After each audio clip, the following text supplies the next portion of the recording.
중소기업에게 주는 납품값은 중소기업 사장의 이윤, 중소기업 노동자 임금, 원자재 값, 그 모든 비용이 다 들어간 거잖아. 그걸 납품값으로 줘야 되는데 원래 이만큼 납품값을 줘야 되는데 얼마만 줘? 반만 줘. 나머지는 그래서 이 중소기업 사장이 자꾸 부도를 내는 거야. 돈을 못 갚고. 그렇게 해서 그 절반을 누가? 대기업에서 창고에 쌓아둔 돈이야. 그 돈이 지금 얼마? 700조. 야, 이건희가 청년희망펀드인가 뭔가에다가 청년희망펀드에다가 이건희가 뭐래더라? 200억을 기부했대. 와, 어마어마한 기부한 걸로 보이잖아요. 예. 과연 이건희 개인 재산을 했을까요? 지금 이건희가 그 식물인간인데 어떻게 이건희가 200억을 기부를 하냐고. 지금 뇌사 상태인데 어떻게 이건희가 200억을 기부하겠어. 결국 지네들이 창고에 쌓아둔 700조 원이 드러나서 국민들이 분노하니까 지금 700조 원을 지키기 위해서 200억을 껌값으로 지금 뿌리고 있는 거 아니야.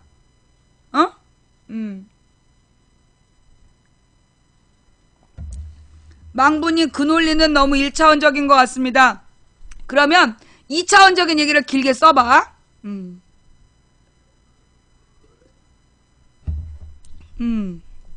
자, 그래서요, 예. 우리가, 지금 우리 사회가 이렇게 잘못되어 가고 있는데, 이 잘못된 사회를 당연히 바로잡아야 되는 거 아니야? 응? 우리 사회가 지금 잘못되어 가고 있잖아. 잘못되어 가고 있는 걸 바로잡아야 돼. 그럼 우리는 마르크스의 이론도 알아야 되고, 케인즈의 이론이 왜 나왔는지도 알아야 되고, 그 다음에 이 신자유주의가 뭔지도 알아야 돼. 근데 요즘에 우리 중고등학교 학생들한테요. 자, 그러니까 내가 저기 메모장을 하나 또 써볼게요. 요즘에 우리 중고등학생들이 경제의 역사를 어떻게 공부하냐 하면 자본주의 역사,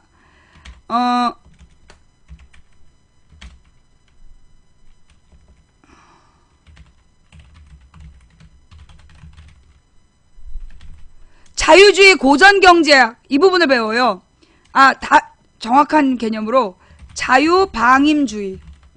이게 이제 소위 17, 18세기에 만들어진 17, 18세기에 만들어진 자유방임주의. 이 자유방임주의의 특징은 뭐냐 하면 국가는 개입하지 않는다. 국가는 경찰 역할.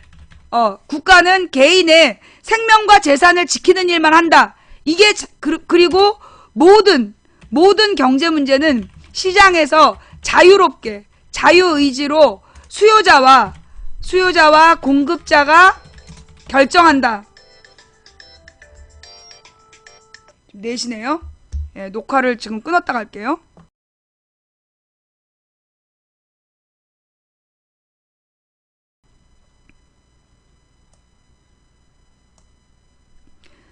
종료하는 중이라서. 예. 이때 이 국가를 뭐라래요? 야경 국가라 그러죠. 여기서 야경이라는 개념이 야간 경비란 뜻이야. 그래서 국가는 경찰의 역할만 잘하면 된다. 그리고 모든 문제는 시장에서 자유의지로 수요자와 공급자가 자유의지로 결정하게 내버려둬라. 생산량이나 가격이나. 이게 자유방임주의야. 이 자유방임주의의 시대가 누구예요? 아담 스미스.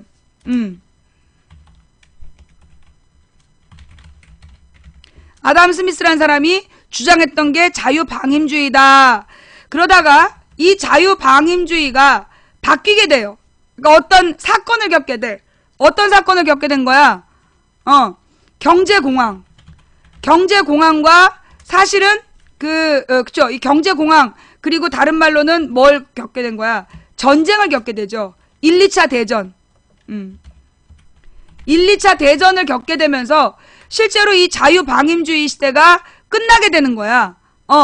그래서 그래서 이 사건을 거치면서 나온 게 뭐였어? 수정자본주의야. 이 수정자본주의는 뭘 얘기하는 거예요? 국가, 국가의 역할이 뭐다? 복지국가. 그래서 국가가 부자들에게 세금을 많이 걷어서 가난한 사람들에게 복지 혜택을 주는 그 역할을 되게 중시하는 거야. 그래서 이 복지국가를 운영하기 위해서는 공공의 일자리를 많이 만들었던 거야. 공공일자리. 그래서 공무원들의 숫자를 늘리고 공공의 일자리를 만들어서 실제로 국민들을 먹여 살리는 일, 그걸 국가가 해야 된다. 이런 일들을 했던 거예요. 그래서 이때 국영 사업들도 많이 하죠. 국영 사업들도 많이 하고 국가에서 주도하는 경제활동들이 많았던 시절이 수정자본주의였고, 이때가 케인즈의 시대였다. 그런데 이 수정자본주의에 대해서 수정자본주의가 쭉 성공을 했어. 그래서 이게 이 1940년대 그러니까 2차 대전 이후에 그 전 세계 자본주의가 전쟁 이후에 급속도로 성장하게 된 건 수정자본주의 덕분이에요. 그래서 한 30년 잘 성장했어. 그런데 1970년대에 무슨 일이 발생해? 그 오페크,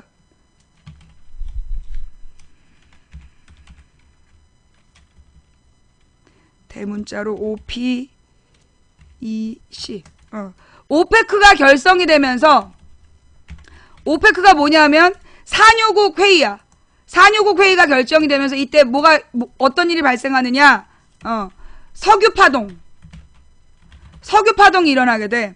그러자 전 세계에서 갑자기 석유 양이 줄어들고, 그래서 석유값이 올라가면서, 석유파동이 일어나서 석유값이 올라가면서 전 세계의 생산 비용이 올라가. 그래서 갑자기 경제 위기가 닥쳐. 그런데 이 경제 위기는 다분히 의도적이었어. 다분히 의도적이면서 이때 이 석유파동이 일어났는데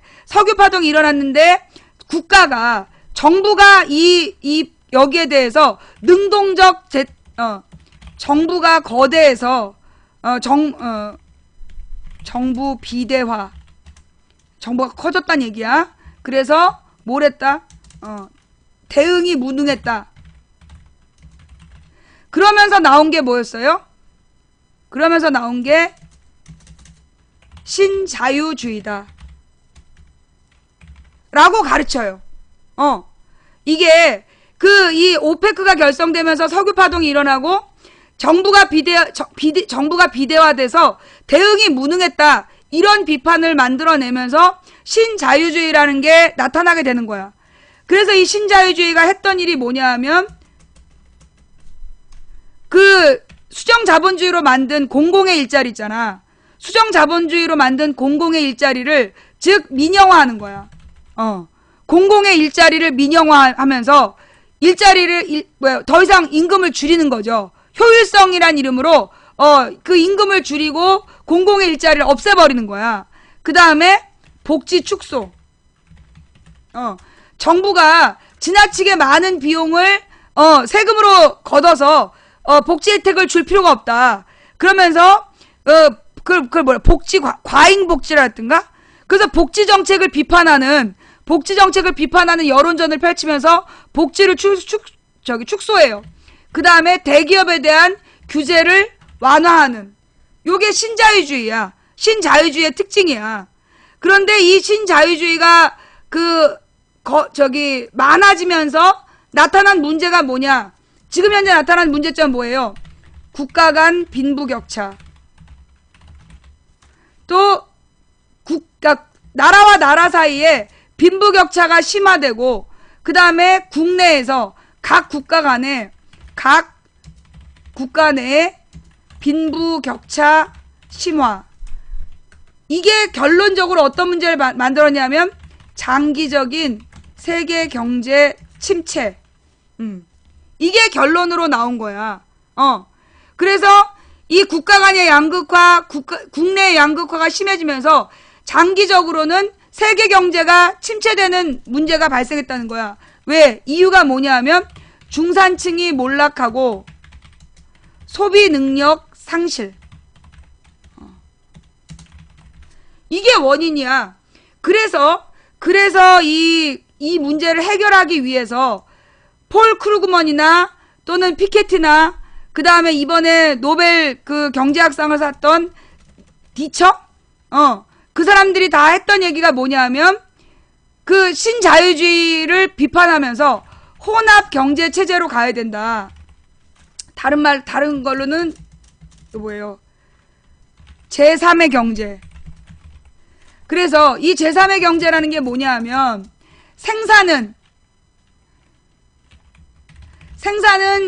자본주의적으로 그 자유경쟁, 생산은 자유경쟁을 하고 분배는 국가가 개입해서 빈부격차를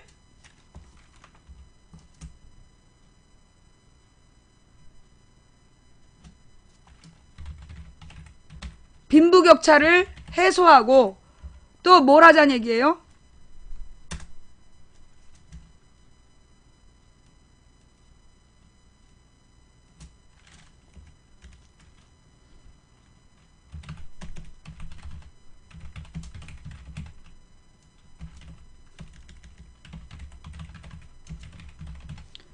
이게 지금 제시하고 있는 신자유주의를 비판하면서 새롭게 대두되고 있는 경제체제다.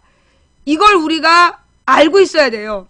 근데 요즘에 이제 우리 학생들한테는 어디까지 가르치냐면 신자유주의까지만 가르쳐. 요즘은 요 뒤도 가르치나?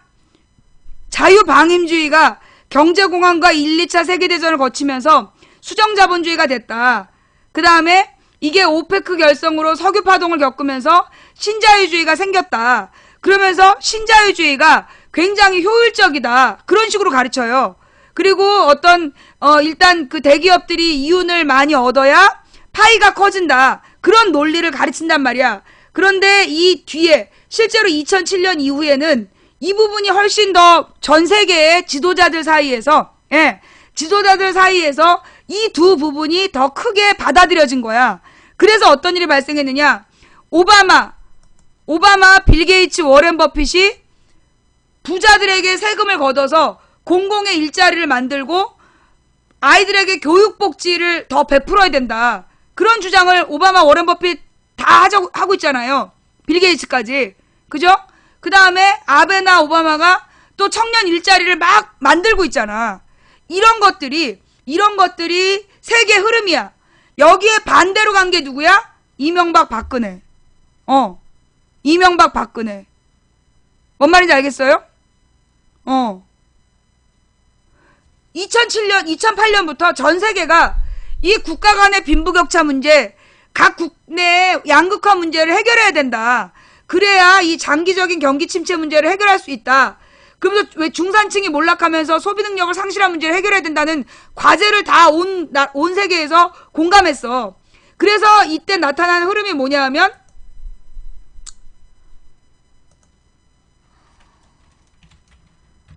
반신자유주의.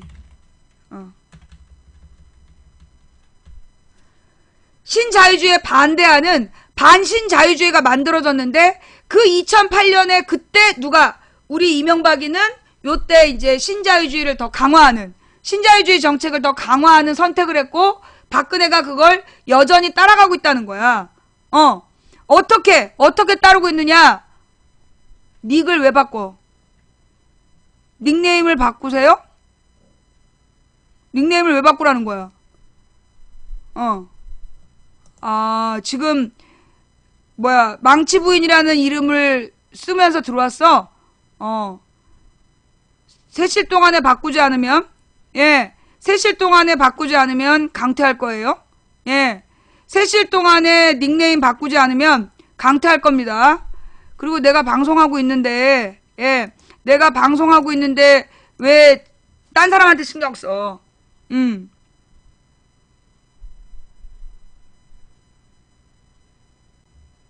아직 안 바꿨어요? 바꿨어요, 안 바꿨어요? 자, 오늘 우리가 이제 이 경제 흐름, 이게 이제 애들의 고등학교 경제교과서에 나와요. 고등학교 경제교과서에 경제의 흐름에 대한 내용이 나와. 이걸 우리도 알고 있어야 되겠죠. 우리도 이 경제의 흐름에 대해서 알고 있어야 되겠죠. 이걸 알아야 우리가 박근혜, 이명박이 뭘 잘못했는지 알 거 아니야. 자, 이거 오늘 처음 본 사람, 이 내용 오늘 처음 보신 분, 제가 이거를 1년에 두세 번씩은 방송을 해요. 예. 요 내용을 1년에 두세 번씩은 방송을 하는 이유가 이걸 우리가 제대로 알고 있어야 한다. 알고 비판해야 된다. 어머, 오늘 처음 본 사람 이렇게 많아요? 아, 제가 그동안 이걸 많이 못했나 봐요. 죄송합니다. 그래서 이게 자유방임주의, 수정자본주의, 신자유주의, 혼합경제체제, 예. 그러니까 이 배경들을 우리가 다 암기하고 있어야 돼. 암기하고 있어야, 네네네. 암기하고 있어야 우리가 그 놈들이 우리를 속일 때 속아 넘어가지 않을 수 있다는 거예요. 그 다음에 제가 이제 오늘 경제 이야기 하나 해드렸고, 그 마르크스 이야기를 왜 공부했나요? 라는 부분, 왜 옛날 운동권들은 마르크스 공부했어요? 라는 한 아이의 질문 때문에 오늘 이 얘기를 설명한 거야. 한 아이의 설명, 그 마르크스의 주장 중에 맞는 부분도 있다. 그런데 틀린 부분이 뭐냐면 공산주의 혁명. 왜냐하면 전 세계 어떤 공산주의 국가에서도 발전된 자본주의에서 공산주의가 된 나라가 없어. 동독도, 소련도, 중공도 전부 다 발전된 자본주의 국가가 아닌 상태에서, 경제 후진국 상태에서 공산주의를 넘어갔기 때문에 실제로 공산주의의 토대가 안 돼 있었던 거야. 공산주의가 만들어질 수 있는 토대가 없이 이 농업사회의 농업사회가 가지고 있는 가부장적 기질, 이런 것들이 더 강화되면서 전부 공통적인 독재체제.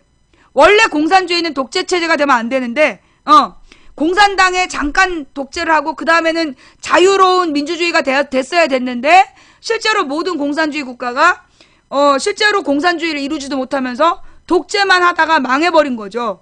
그리고 이 경제를 살리지 못했던, 그러니까 이게 이제 자유방임주의의 역사라면, 그에 반대로 자본주의, 그러니까 공산주의는 공산주의가 만들어진 게 세 나라잖아. 소련, 중공, 동독. 그런데 이 세 나라가 전부 다 발전된 자본주의 국가가 아니었다. 그런데 공산주의가 만들어져서 그 50년대에 전 세계가 냉전 체제가 되잖아. 그 냉전 체제가 붙은 게 우리나라 한국전쟁이고, 그래서 이제 공산주의 진영과 자본주의 진영이 한국에서 처음으로 냉전 전쟁, 그러니까 이념 전쟁을 했던 거고, 두 번째로 붙었던 게 베트남 전쟁이야. 두 개가 이념 전쟁으로 벌린 거란 말이야. 그런데 그 1950년 한국 전쟁에서는 비겼어. 그러니까 미국하고 소련이 비긴 거야. 그래서 이제 미국하고 소련이 비겼다는 얘기는 뭐냐면, 원래 이제 어떻게 됐느냐, 역사가. 한국전쟁이 일어나는데 그 배경이 또 중요해요. 한국전쟁의 배경. 한국전쟁의 배경이 뭐냐. 원래 그 1945년도에 미군이 들어오잖아. 미군이 우리 남한을 그 점령군으로 들어온단 말이야. 그리고 점령군으로 들어왔을 때 그 김구 선생님과 독립운동가들도 우리나라로 들어왔어. 그런데 김구 선생님과 이 독립운동가들은 어떤 사람이야? 이미 유엔의 연합군에 소속되어 있었던 한 국가의 구성원이었다고. 그런데 미군이 그 김구 선생님의 대한민국 임시정부를 인정하지 않았어. 인정하지 않고 아무도 공식적인, 그리고 우리나라 안에는, 그러니까 중국에서 들어온 김구 선생님의 대한민국 임시정부 세력이 있었고, 우리나라 안에는 여운형 선생님을 중심으로 해서 그러니까 남조선 노동당이 주축이 된 건국준비위원회라는 게 전국에 이미 만들어져 있었어. 전국의 지부를 구성하고 건국준비위원회라는 게 이미 있었단 말이야. 근데 여운형은 진보, 그러니까 공산주의를 바탕으로 한 사람이었고, 김구는 민족주의를 바탕으로 한 사람이었는데, 이 사람은 국가 내부에 다 자율적인 방법까지 갖춘 여운형의 조직이 있었고, 그 다음에 연합군으로 활동했던 김구라는 세력이 있었던 거야. 대한민국 임시정부를 유엔이 인정했기 때문에 연합군으로 붙여줬단 말이야. 그래서 일본인을 고문하고 일본인의 암호해독하고 고문이 아니라 암호해독하는 일을 대한민국 임시정부가 했단 말이에요. 그런데 미국이 둘 다 인정을 안 한 거야. 김구도 여운형도 아니다. 그래놓고 누구를 데리고 들어왔어? 이승만을 데리고 들어온 거야. 그래갖고 이승만을 자꾸 띄워주는 거야. 근데 국민들은 이승만을 별로 안 좋아했어. 이승만을 사람 취급을 안 하고 있었단 말이야. 그런데 일부 기독교인들이 이승만을 박사라고, 이승만 박사 그러면서 과거에 친일 경력이 있는 기독교 세력이 이승만을 딱 세워줬어요. 그래서 이승만 박사라는 이름을 부르기 시작한 거야. 나머지 외국에서 독립운동했거나 국내에서 건국준비위원회 활동했던 사람들은 이승만을 사람 취급을 안 했던 거야. 자, 그런데 이제 이승만이 이제 계속해서 돌아다녔는데 별로 호응을 못 받았어. 그런데 46년도에 정읍이라는 곳에 가서 연설을 하면서 남한만의 단독 국가라도 수립해야 된다. 북한에 이제 지금 북한은 소련이 점령하고 있고 남한은 미국이 점령하고 있는데 46년도에 제일 먼저 남한만의 단독 국가를 선언하게 돼. 하겠다고 그래. 근데 그게 이승만의 개인의 뜻이냐 아니면 미국의 뜻이었냐, 요게 아직까지도 논쟁인데 아마도 미국의 뜻이 아니었겠냐. 왜냐하면 그 당시에 이제 미국하고 소련하고 1945년도에 이 신탁 통치에 대한 논쟁이 있었잖아요. 그러니까 소련은 무슨 일이 있어도 3년 안에 한반도에서 빠지자, 철수한다, 그런 신탁 통치. 미국은 기한을 정하지 말자, 기한을 정하지 말고 한반도가 독립할 준비가 되면 떠나자, 무기한 신탁 통치. 근데 유엔이 누구 편을 들어줬어? 소련 얘기를 선택해 준 거야. 그러니까 미국이 동아일보, 조선일보를 시켜가지고 친일파들을 시켜갖고 허위사실 유포해. 그 유엔의 선택을 싹 왜곡을 해가지고 소련은 신탁 통치, 미국은 반탁 통치. 전혀 개거짓말이야. 소련은 3년 시한부 신탁 통치고 미국은 무기한 신탁 통치였는데 이걸 마치 소련은 신탁 통치한, 미국은 반탁 통치, 그렇게 허위사실을 유포해요. 조선일보, 동아일보가 동시에 하루 전날. 그래가지고 김구 선생님을 비롯해서 모든 민족운동가들이 반탁운동을 전개하게 되는 거야. 어머 씨발? 이러면서 우리는 신탁 통치 반대한다. 일제 36년도 길었는데 어떻게 또 미제 36년이냐? 이러면서 전부 다 반탁 통치를 했단 말이야. 근데 다음날 유엔 발표를 보니까 어머, 미국이 무기한 신탁 통치를 주장해서 어쩔 수 없이 3년 신탁 통치안이 선택된 거구나 라는 걸 알게 된 거야. 그래서 이 여운형의 건국준비위원회를 비롯한 우리나라 사회주의자들이 야, 이건 뭔가 잘못된 거 아니냐, 거짓말했다. 미국은 반탁, 소련은 신탁이 아니라 미국은 무기한 신탁 통치, 소련은 3년 기한제 신탁 통치 아니냐. 그러면 우리는 유기한 3년짜리 기한제 신탁 통치에 찬성한다. 그래갖고 우리나라의 사회주의자는 찬탁, 민족주의자는 반탁 흐름이 만들어진 거야. 교묘하게. 그런 상태에서 그래도 김구 선생님하고 여운형이 대치를 하고 있었지. 이승만은 아직 잽이 안 됐단 말이야. 그러니까 이제 이승만이 돌아다니면서 제3세력이었어. 이승만이 제3후보 이승만이 돌아다니면서 막 아무 말이나 주장한 중에 남한만의 단독선거 얘기가 나와. 46년 전에 제일 처음. 그 다음에 이승만이 떠벌리고 다는 게 북진통일. 북한으로 쳐들어가서 통일하겠다. 그러니 미국이 허락해달라. 그 얘기를 하는 거야. 북진통일, 그 다음에 그 남한만의 단독선거. 그게 이승만의 주장이야. 근데 그러면서 이승만이 이제 48년도에는 남한의 단독선거를 하겠다라는 걸 준비를 하게 돼요. 그래서 47년 겨울에 김구 선생님이 북한에 가서 김일성을 만나. 그래서 무슨 일이 있어도 단독정부 수립하지 마라. 단독국가 수립을 하지 말고 기다렸다가 반드시 우린 통일정부를 수립해야 된다. 그래서 김일성이 기다리겠다는 약속을 해. 좋다. 남한에서 단독정부가 수립되지 않는다면 북한도 기다리겠다. 그 약속을 받아갖고 김구가 돌아왔는데 돌아왔더니 이미 뭐가 되어 있어? 선거가 공시되어 있는 거야. 그 5월 48년 5월 3일인가? 5월 10일인가? 단독 선거를 하게 된 거야. 5월 달에 남한만의 단독 선거를 한다는 공지가 이미 내려진 상태였어. 그래갖고 김구 선생님 지지자나 여운형 선생 지지자나 전부 다 이렇게 남한만의 선거는 옳지 않다. 그래서 중심 지식인들, 중심 민족운동가들이 그 선거를 다 반대했어. 그래갖고 누가 출마했느냐? 이승만과 일부 진보 세력, 이승만과 소수의 진보당이 그 50 단독 선거에 후보를 낸 거야. 그러니 진보당은 사람이 얼마 없었어. 대부분 이승만 사람이 초대 그 의회를 구성하게 된 거예요. 48년에. 그래갖고 그 7월 17일에 우리나라 재헌 헌법이 만들어지고 그 헌법에 따라 8월 15일에 이승만을 대통령으로 뽑는 거야. 국회의원이 이승만을 대통령으로 뽑았어. 그러자 그래서 이승만이 48년 8월 15일이 그 우리 정부 수립 기념일이다. 그러면서 선언할 때 재헌 헌법에서 대한민국 임시정부의 법통을 계승했다라고 밝혀요. 대한민국 임시정부의 법통을 계승하여 국호를 대한민국으로 한다라고 밝힌 거야. 그래서 이승만도 대한민국 임시정부를 인정했는데 박정희 이후에 박정희 전두환 이 꼴통들이 나타나가지고 대한민국 임시정부를 부정하는 거야. 왜? 친일파들이니까. 친일파들이 나타나서 이 대한민국 임시정부를 부정하고 이승만 때부터 우리나라는 건국됐다. 그런 주장을 하게 되는 거죠. 그러다가 이제 50년 2월 달에 2년이 지났어. 50년 2월 달에 이제 초대 재헌의회가 끝나고 두 번째 국회의원 선거를 한 거야. 근데 초반 헌법에 어떻게 되어 있냐면 국회의원이 대통령을 뽑는 걸로 되어 있었어. 그래서 50년 2월 달에 국회의원 선거를 전국 다 규모에서 한 거예요. 했는데 어떻게 됐어? 그때는 이 민족주의자와 진보 세력이 모두 출마한 거야. 그래가지고 이승만 세력이 3분의 1도 당선이 안 돼.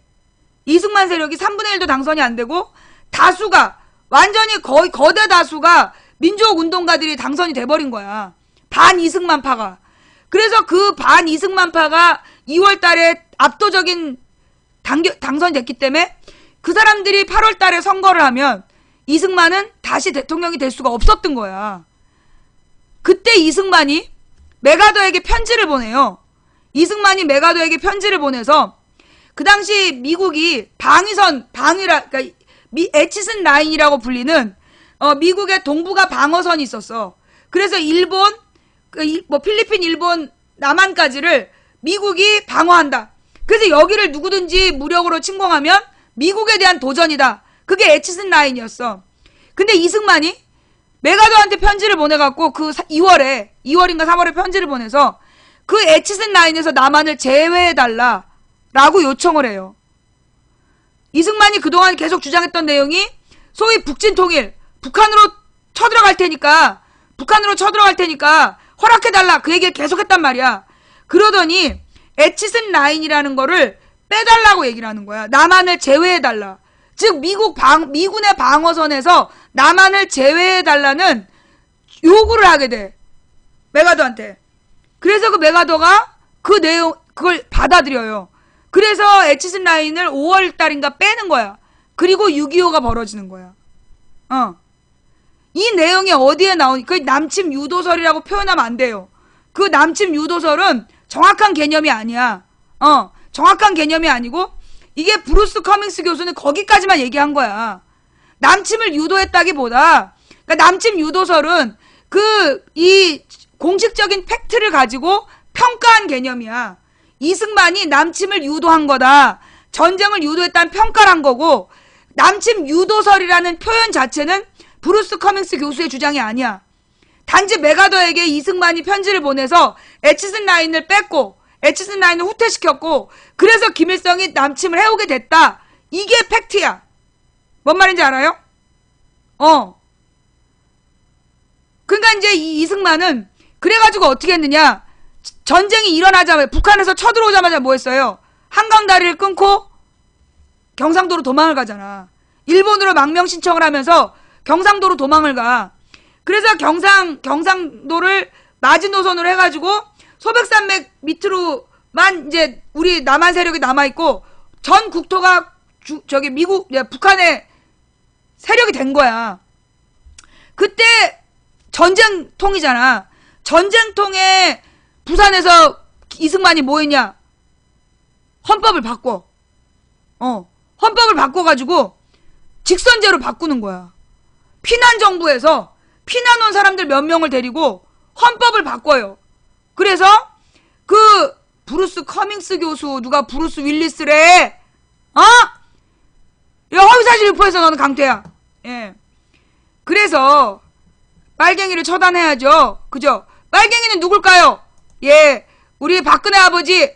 예, 박근혜 아버지가 누구예요? 남로당 당원이었죠. 그래가지고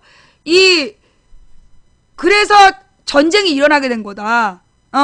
그러면 그 과정과 이제 이 박정희 얘기가 빠졌는데, 남한만에 단독 선거를 하겠다라고 3월 달에 공지를 내렸어.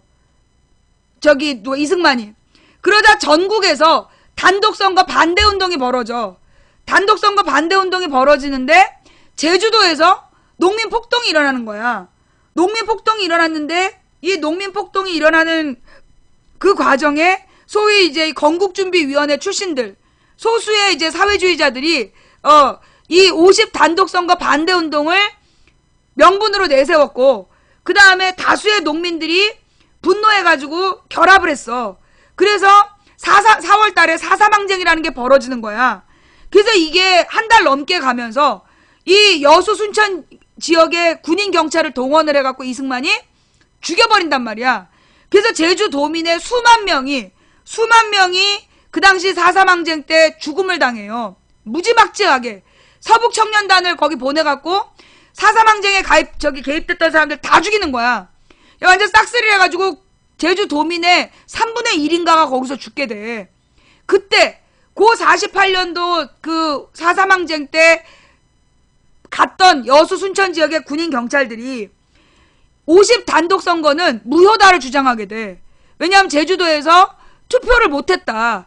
그러니 그거는 부정선거다. 온 국민이 참여할 수 없는 선거는 공식 선거가 아니다. 그래서 여수 순천 지역의 진보 세력들이 그 50 선거 무효 운동을 전개하는 거야.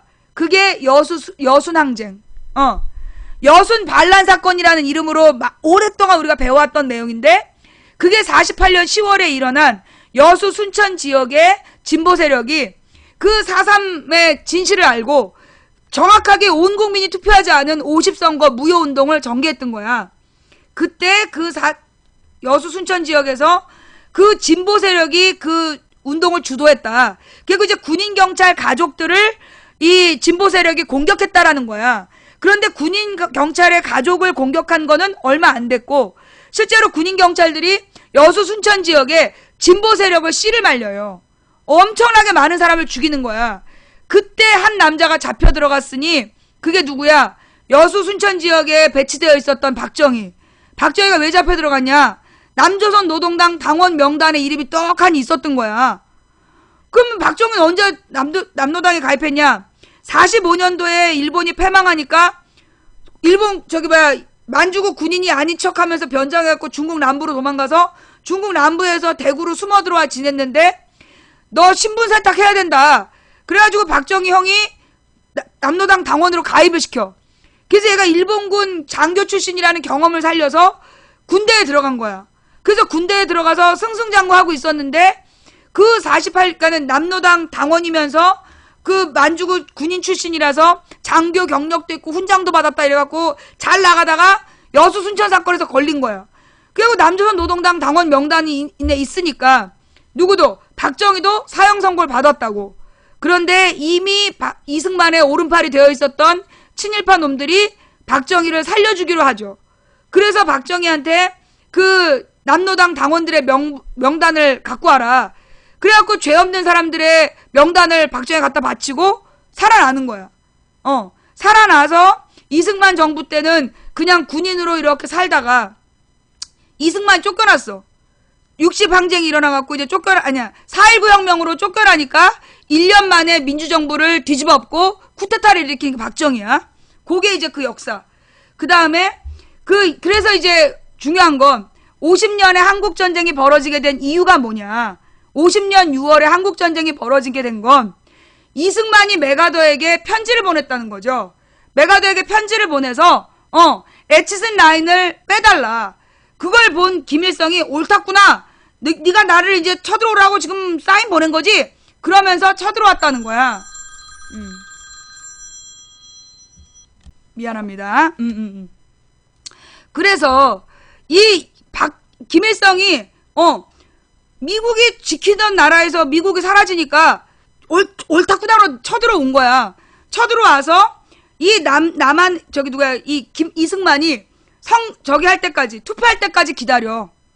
자 여러분 그 유명한 인천 상륙작전 인천이 9월 달에 일어나요. 인천 상륙작전이 9월 달에 일어나는데 왜 3개월 동안 뭐 했을까? 이승만이 에치슨라인 제외해달라고 했다는 거 처음 들었다. 그게요, 미국인 교수의 논문 내용에 나와요. 그 논문에만 나오는 게 아니라 미국의 기밀 문서가 공개되면서 그 당시에 있었던 사실이 밝혀진 거야. 그 서신이 발견된 거예요. 예. 그래서 자 이제 이 메가더가 왜 9월 달에 인천 상륙작전을 벌였을까? 왜 지금 얘기 들으니까 못 믿겠지? 그죠? 이거 막 이게 팩트인가 싶고 그러지? 처음 들으니까 기가 막히지? 못 믿겠지? 막 내가 빨갱이로 보이고 아 인연이 미친년이구나 막 싶지?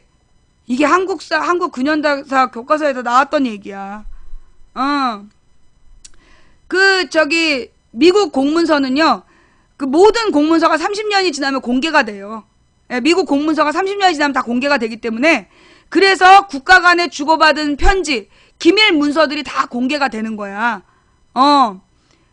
이거 지금 처음 들은 사람은 굉장히 충격적이죠. 그죠? 지금, 나 오늘 이 얘기 처음 듣고 충격먹었다.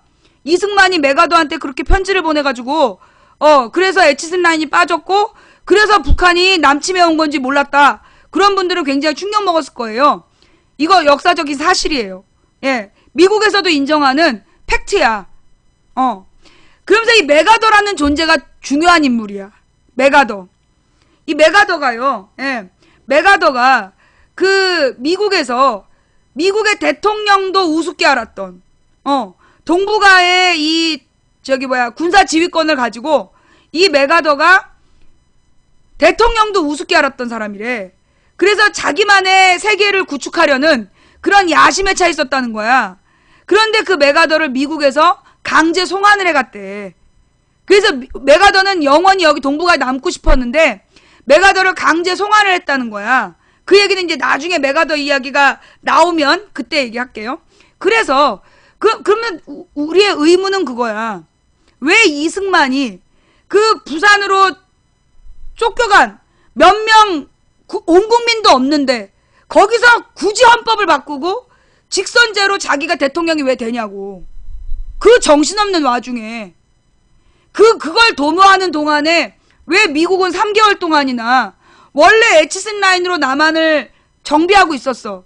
그러면 북한이 쳐들어오자마자 인천 상륙작전 할 수 있었어요.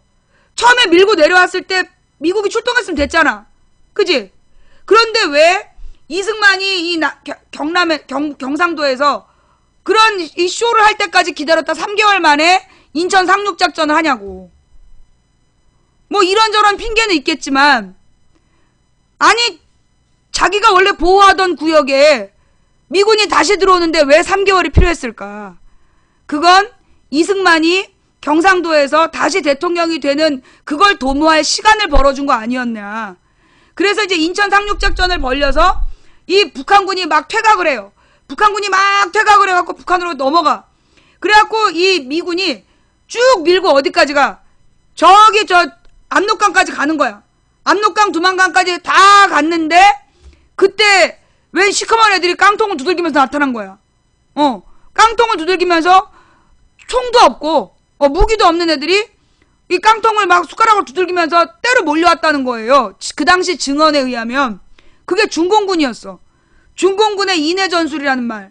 중공군이 그 숫자로, 어마어마한 숫자로 그 두만강 압록강을 건너서 투입이 되는 거야. 그래서 일사울퇴라는 게 1월 4일에 이제 미군이 북한까지 쫙 올라갔다가 쫓겨 내려오는 거야. 쫓겨 내려오면서 휴전선 밑으로 이제 다 내려오게 되는 거야. 그래서 이 휴전선 밑으로 내려왔다가 이 휴전선을 놓고, 그러니까 그 38선을 놓고 막 싸움을 한 거야. 계속 휴전선 일대에서 계속 싸움에서부터 백마고진이 멍고진이 그때 막 싸움을 한 거야. 전쟁을 한 거야. 그러다가 어떻게 됐느냐? 경상도는 38선보다 좀 더 아래쪽까지 북한에 내주고, 강원도는 38선보다 위쪽까지 올라가고, 그래서 휴전선이 이렇게 그어지는 거야.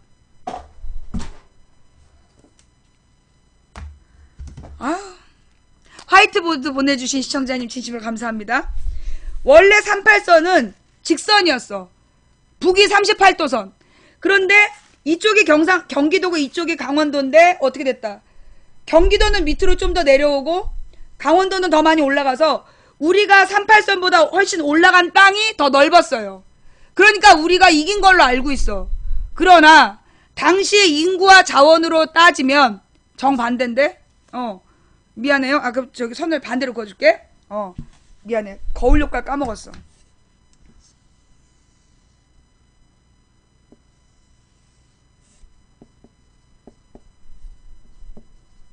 여기가 경기도 쪽이고 여기가 강원도 쪽인데 지금의 휴전선은 훨씬 경기도 쪽은 남쪽으로 내려오고 강원도 쪽은 북쪽으로 올라갔어. 그리고 강원도에서 우리가 갖고 온 영토가 더 많아. 그러나 당시 인구와 자원으로 볼 때 경기도에서 뺏긴 이 부분이 훨씬 더 남한에게는 손실이 됐다는 거예요. 개성을 뺏기게 된단 말이야 이때. 경기도 개성을 뺏기게 된다고. 그게 이제 휴전선이죠. 그래서 휴전선하고 38선은 달라. 휴전선하고 38선은 다른데 그렇게 1953년에 휴전을 맺게 되면서 그때부터 지금까지 미국과 북한은 휴전 상태가 계속되고 있는 거다. 그래서 정치의 역사에 대해서도 한번 살펴봤고요. 예. 자, 지금 오늘 우리 제목으로 조기 입학제를 걸어놨는데 지금 국정교과서 싸움이 국정교과서가 지금 어떤 문제를 일으키고 있어요. 새누리당 지지층에서도 자신을 보수라고 생각하는 사람들은 전부 다 흔들린 거야. 여러분 그 오마이뉴스 보셨어요? 오마이뉴스? 오마이뉴스에 보면 50대 그 오마이뉴스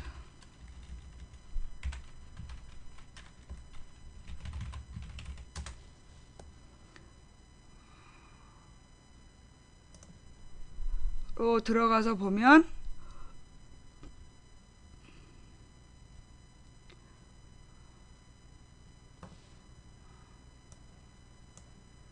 잠깐만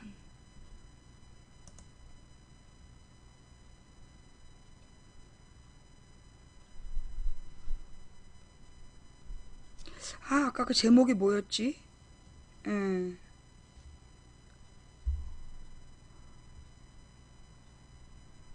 50대 오늘 뉴스에서 그 50대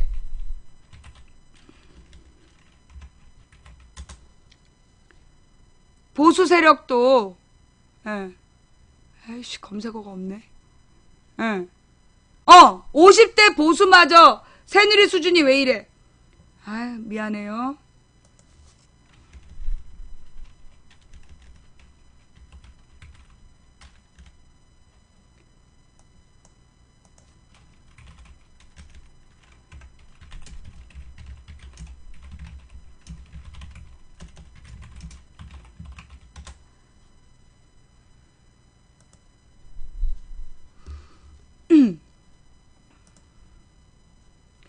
내가 지금 50대가 움직이고 있다 그랬지. 그죠? 내가 지금 우리나라 50대가 이 국정교과서 문제로 지금 뒤집어지고 있다 그랬잖아. 그러니 했어 안 했어요? 했죠? 이 기사가 내가 볼 때 언제 나온 기사야? 어제? 지금 50대 보수마저 새누리당 수준이 왜 이래? 라고 했다. 역사교과서 국정화 시도와 관련한 새누리당의 현수막이 갈수록 치졸함을 더해가고 있는 가운데 서울 송파구 지하철 5호선 계룡역 사거리에 황당한 현수막이 나붙었다. 현수막 글귀는 좌파 역사학자들의 전유물에서 국민의 역사로다. 김일성의 주체사상을 우리 아이들이 배우고 있습니다. 보다는 조금 격이 높은 현수막이니 자신을 위로해야 할까? 새누리당이 최근 역사교과서 국정화와 관련해 붙인 현수막 내용대로라면 먼저 국가보안법상의 처벌을 받아야 할 당사자들은 집권당인 새누리당이다. 현재 사용 중인 검정 역사교과서를 채택하고 허락해준 교육부 당사자들도 자유로울 수 없을 것이다. 앞뒤 맞지도 않는 억지 주장으로 현재 사용 중인 역사교과서를 왜곡하는 모습을 보면서 그들이 바로잡겠다는 역사가 과연 객관성을 가질 수 있을지 의문이다. 역사교과서의 국정화 작업이 박근혜 대통령의 복심에서 나왔다는 해석이 지배적이다. 그렇다면 이번 일은 박정희 전 대통령의 치적만 강조하는 시도라고 볼 수밖에 없다. 한 나라의 국정을 책임지는 위치에 있으면서 한 나라의 역사와 한 개인의 가정사를 혼동한 것은 불행한 일이다.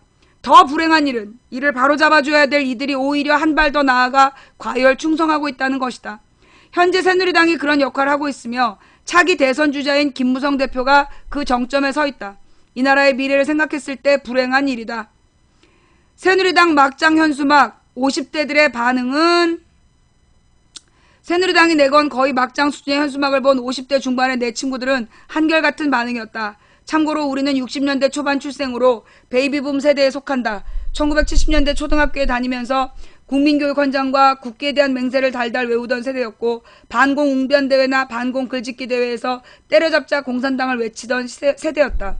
게다가 반공 교육을 통해 북한 사람들이 정말로 빨갛고 뿌리 달린 괴상한 존재로 믿고 살았던 세대이기도 하다. 나름 끝자락이지만 보릿고개의 배고픔도 경험했고 1980년대 광주 민주화운동 소식을 접하면서도 편향된 언론의 보도를 그대로 믿었던 세대이기도 하다.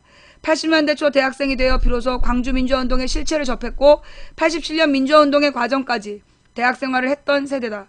졸업 후 취업은 그리 어렵지 않았지만 외환위기에 직격탄을 맞은 세대였다. 오랜 불황이 겨우 회복되려는 무렵에 은퇴 압박에 시달리는 불안한 세대이기도 하다. 50대에 대한 굉장히 잘 분석한 내용이에요. 지난 17일 친구 3명과 한자리에 모였다. 국정교과서와 새누리당이 내건 현수막 이야기도 주제 중 하나였다. 이들과 나는 대화 내용을 다 옮길 순 없지만 대략 이런 이야기들이 오갔다. 이름 대신 쓴 별칭은 친구의 정치 성향에 따라 기자가 임의로 붙인 것이다. 진보파. 도대체 있을 수 없는 일이 21세기 대한민국에서 일어나고 있네. 국정교과서를 만들겠다는 속내는 뻔하지. 보수 진영에서 주장하는 것들, 이승만 국부 만들기나 박정희 유신체제비와 친일파의 면피성 역사기술 뭐 그런 거 아니겠어. 중도파. 쿠데타는 쿠데타지 혁명이 될 수 없을 거야. 그래도 박정희에 대해서 부정적인 측면만 있는 건 아니지. 긍정적인 면도 분명히 있지만 딸이 직접 나서서 이러는 것은 좋아 보이지 않아. 더군다나 일제시대를 바라보는 보수 인사들의 역사관은 위험하다고 생각해. 가끔 그 사람들은 한국 사람이 아니고 일본 사람이 아닌가 싶다니까. 보수파. 이번엔 할 말이 없어. 주체사상을 가르치는 좌편향이나 하는데 그런 주장들이 터무니없더라고. 더군다나 새누리당 현수막을 보고 실망했어. 이게 뭐 수준이 있어야지. 창피해서. 이런 현수막을 보면서 그 사람들은 보수가 아닌 것 같았어. 사실 나는 박근혜 대통령에 대한 기대가 많았고 지금도 잘만 하면 그냥 지지를 보낼 것 같아. 그런데 실망이야. 보수마저 역사교과서 좌편향 터무니없어. 이거 진짜 웃겼죠? 국정교과서에 찬성하는 우리의 립장. 그러면서 요 내용이 뭐예요? 연세대학교에서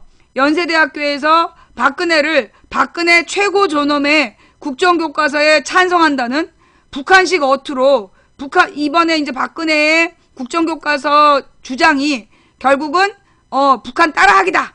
요런 꼬아서 쓴 대자보였죠.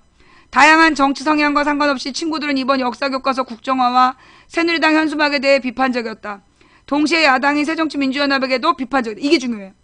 진보 혹은 중도파 친구들 역시 새정치민주연합의 행태를 만족해하지 않았다. 진보파. 국정교과서를 반대하는 것은 좋은데 논리가 없어. 지난번에 보니 문재인 대표가 국정교과서를 하면 수능이 어려워지네 어쩌네 했어. 학부모의 표를 겨냥한 발언이었겠지. 너무 속이 보여서 싫어. 새누리당이나 보수파가 역사교과서를 어떻게 바꾸고자 하는지 그 내용을 국민에게 정확하게 각인시키는 것이 중요하지. 아무튼 싸움을 잘 못해. 중도파. 조금 걱정스럽긴 했지만 연세대학교하고 고려대학교에 붙은 대자보 재밌더라. 이 대자보들은 북한 말투로 역사교과서 국정화 강행을 비판했는데 딱 그런 상황인 것 같아. 마치 우리가 초등학교 때 비판적으로 배웠던 북한의 모습과 지금의 우리 사회가 판박이라고나 할까. 그나저나 새정치민주연합은 이렇게 자신들이 입지를 다질 수 있는 좋은 호재가 있는데 뭐 하는 거야? 라는 입장. 보수파, 새정치민주연합은 새누리당의 상대가 안 돼. 그냥 새누리당 이중대라고 하면 되지 않겠어? 야당이 역할이 뭐야? 선명해야 되는데 지금 새정치민주연합은 야당인지 여당인지 구분이 안 가. 내년 총선에도 마음에 들지 않아도 새누리당을 지지할 것 같아. 대안이 없어. 분명한 건 내 친구들은 새누리당이 국정교과서를 홍보하려고 내건 현수막을 부정적으로 생각했다는 거다.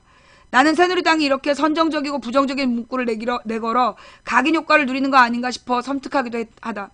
현행 교과서의 내용과 상관없이 주체사상을 가르치는 교과서로 낙인을 찍어버리는 거다. 국민이 무지하다면 새누리당은 이런 막가파식 현수막으로도 자신들이 얻고자 하는 걸 얻을 수 있을 것이다. 그러나 보수와 진보를 막론한 우리 대화의 결론은 국민의 역사 수준을 뭐로 알고 있다의 현수막으로 였다. 50대 중반 보수로 분류되는 것이 싫지만 나이가 들면서 점차 보수화하는 걸 부정하고 싶진 않다. 물론 그 보수화라는 것이 정치 성향을 의미하지 않는다. 그러나 다른 부분은 대체로 보수화하고 있으며 사회에서도 50대는 보수로 구분하니 보수층이라고 하자. 그런 보수층조차도 이번 새누리당 현수막과 교육부나 정부의 주장을 불쾌하게 여기고 있다. 앞서 사례는 단편적인 이야기일 수 있지만 내 친구들만 이런 생각을 하는 건 아닐 거다. 이번 역사교과서 국정화 시도는 위험한 도박이라고 생각한다. 도박이기에 이를 추진하는 이들의 뜻대로 되지 않을 것이다. 지금이라도 국정교과서 시도를 사과하고 제대로 된 역사를 우리 아이들이 배울 수 있도록 해야 된다. 이것만이 이 나라의 100년 대계를 위해서 좋은 일일 터이다. 라는 이 글이 내가 볼 때는 내가 이야기했던 50대에 대한 분석하고 좀 비슷한 것 같아요. 이 글이 비슷한 것 같아요? 지금 50대 분들도 이런 것 같아요? 그러니까 내가 50대에 대해서 나름 분석한 내용이 저렇더라. 근데 되게 비슷한 것 같아. 맞는 것 같죠? 그죠? 예. 자, 그래서 중요한 건 뭐냐? 제가 요즘에 계속 경제 얘기를 하잖아요. 나는 이번 국정교과서로 국민들이 분노하고 일어나는 게 단지 국정교과서 때문만은 아니라고 봐. 내가 지금 야당에게 하고 싶은 말이 이게 지금 맨 처음에 그러니까 지난주 초 12일 날 이종걸 인터뷰를 들어봤을 때 민주당 새정년은 국정교과서 싸움을 덥석 물 생각이 없었어. 새정년 지지자들도요. 국정교과서 싸움에 빠지면 안 된다 이랬어. 우리 방송국의 게시판에도 글을 그렇게 썼다니까. 국정교과서에 함몰되면 안 된다. 그런 얘기를 막 하면서 이게 새정치연합 지지자들이 어디에서 생긴 얘기인지 모르겠는데 어느 집단 어느 조직에서 그 얘기가 품어졌는지 모르겠어. 근데 보니까 이종걸, 박영선 저기 누구니 대구 경북 김부겸 이런 사람들이 국정교과서 싸움에 빠지지 말자라는 그런 주장을 하는지 모르겠는데 그리고 무엇보다 그 새정치연합의 국회의원들도 국정교과서 문제가 그렇게 심각하다고 생각 안 했던 것 같아. 이게 국민들 정서를 어떻게 건드린지 몰랐던 거야.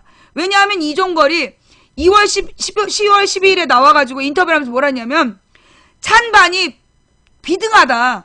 그게 그러니까 수능 시험이 국정교과서 하나가 더 쉽다라고 생각하기 때문이다.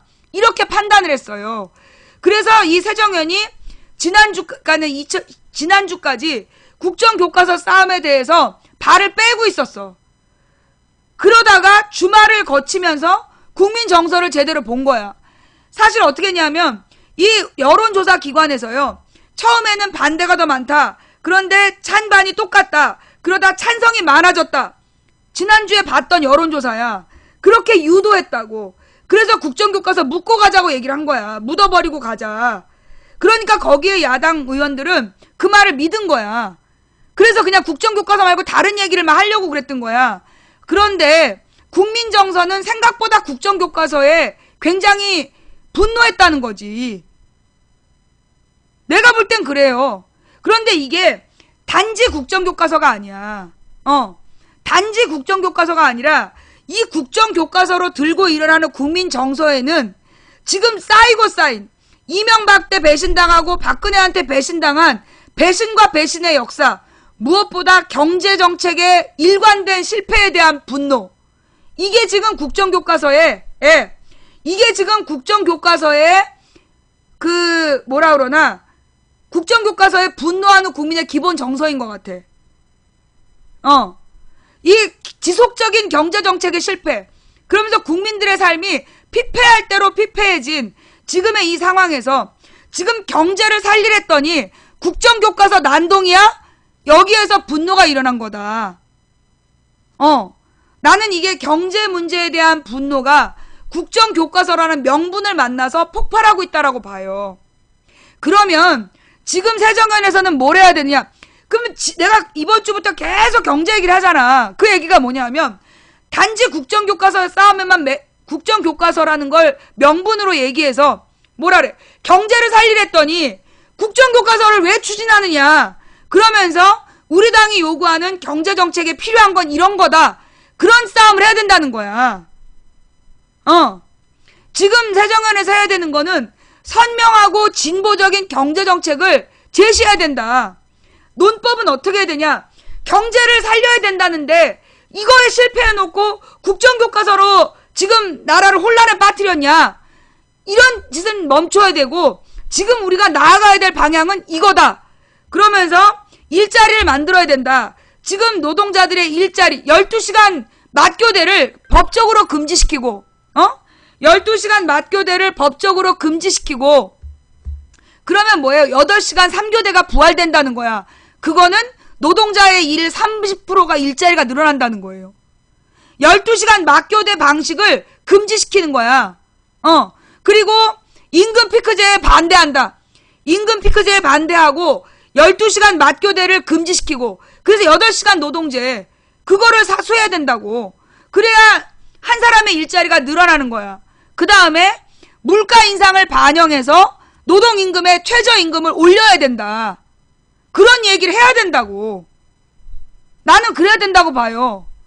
왜냐하면 지금 기업에 돈이 넘쳐. 700조 원이야. 700조 원이면요 우리나라 국가 총 예산 2년치야. 국가 전체 예산의 2년치라고. 그걸 이 새끼들이 쌓아놓고 지금 놀고 먹고 자빠져 있잖아. 그러니까 지금 야당에서 요구해야 될 거는 그러니까 생활임금을 지급해야 된다. 생활임금 개념을 강력하게 밀고 나가야 된다고. 그래서 물가를 반영해서 적어도 노동자들의 평균 생활임금이 4인 가족은 평균 4, 5천이 돼야 된다. 그런 걸 요구해야 된다니까. 그리고 이 지나치게 오르는 월세를 올리는 것도 전월세에 인상 제한을 두는 거야. 퍼센트 제한을 둬서 과도하게 올리지 못하도록 해야 된다. 나는 전월세 인상에 제한을 둬야 된다는 주장을 하고 임금 피크제를 반대하고 그리고 생활임금 노동자들의 최저임금을 지금 뭐 140, 150 이러고 자빠졌는데 가족수당을 대입한 생활임금을 줘야 된다. 가족 1인당 1,000만 원씩으로 해서 생활임금을 지급해야 된다. 그런 내용들을 나는 새정치연합이 주장해야 된다고 봐요. 이렇게 얘기하면 새정치연합의 그 소위 새누리당스러운 사람들이 막 반대를 하는 거야. 그게 가당키나 하냐? 왜냐면 이 사람들은 재벌들이 반대할 거라는 생각을 하는 거지. 재벌들이 반대하면 언론을 통해서 비난을 할 텐데 괜히 그런 진보적인 정책을 내놔서 내년 총선에 우리가 떨어지지 않도록 최대한 눈에 띄지 않는 정책으로 가자. 이러고 자빠져 있어 지금. 나는 야당이 지금 소위 우리 을지로위원회 했었잖아. 을지로위원회에서 고민했던 여러 가지 문제점, 굉장히 섬세하고 디테일한 그 법안들을 연구했었던 것 같아요. 근데 이 을지로위원회에서 뭐가 문제였냐면 선명하게 하나의 큰 프랭카드를 못 만들었어. 을지로위원회에서 온 국민이 공감할 만한, 그래 맞아 씨발 이러면서 공감할 수 있는 하나의 플랜 이슈를 만들어냈으면 좋겠어. 을지로위원회가. 그래서 선명한 경제정책, 이 영세 자영업자들을 살리고 중소기업을 살리고 노동자들이 생활임금을 받는 그런 나라를 만들자라는 그런 비전, 경제 비전을 제시해야 된다. 나는 새정연에 그걸 바래요. 나는 그렇게 하면 지금 막 중도 세력 계속 지금 새정연 안에서 그 선수 오래된 의원들이 뭐 안철수나 무슨 손학규나 이런 사람들 얘기하면서 중도 세력을 끌어와야 된다 그러잖아. 그런데 그 사람들의 주장에 나는 공감하는 국민이 없다고 봐요. 진보적인 경제정책을 제시하지 않고 중도 세력을 품어올 수 있는 어중간한 노선으로 가자는 거, 나는 그거에 국민들이 동의하지 않을 거라고 봐. 지금 중도나 새누리당이나 새정연 지지자들이나 내가 볼 땐 일치 단결해서 국민의 80% 이상이 선명한 경제 진보 정책을 원해요. 왜?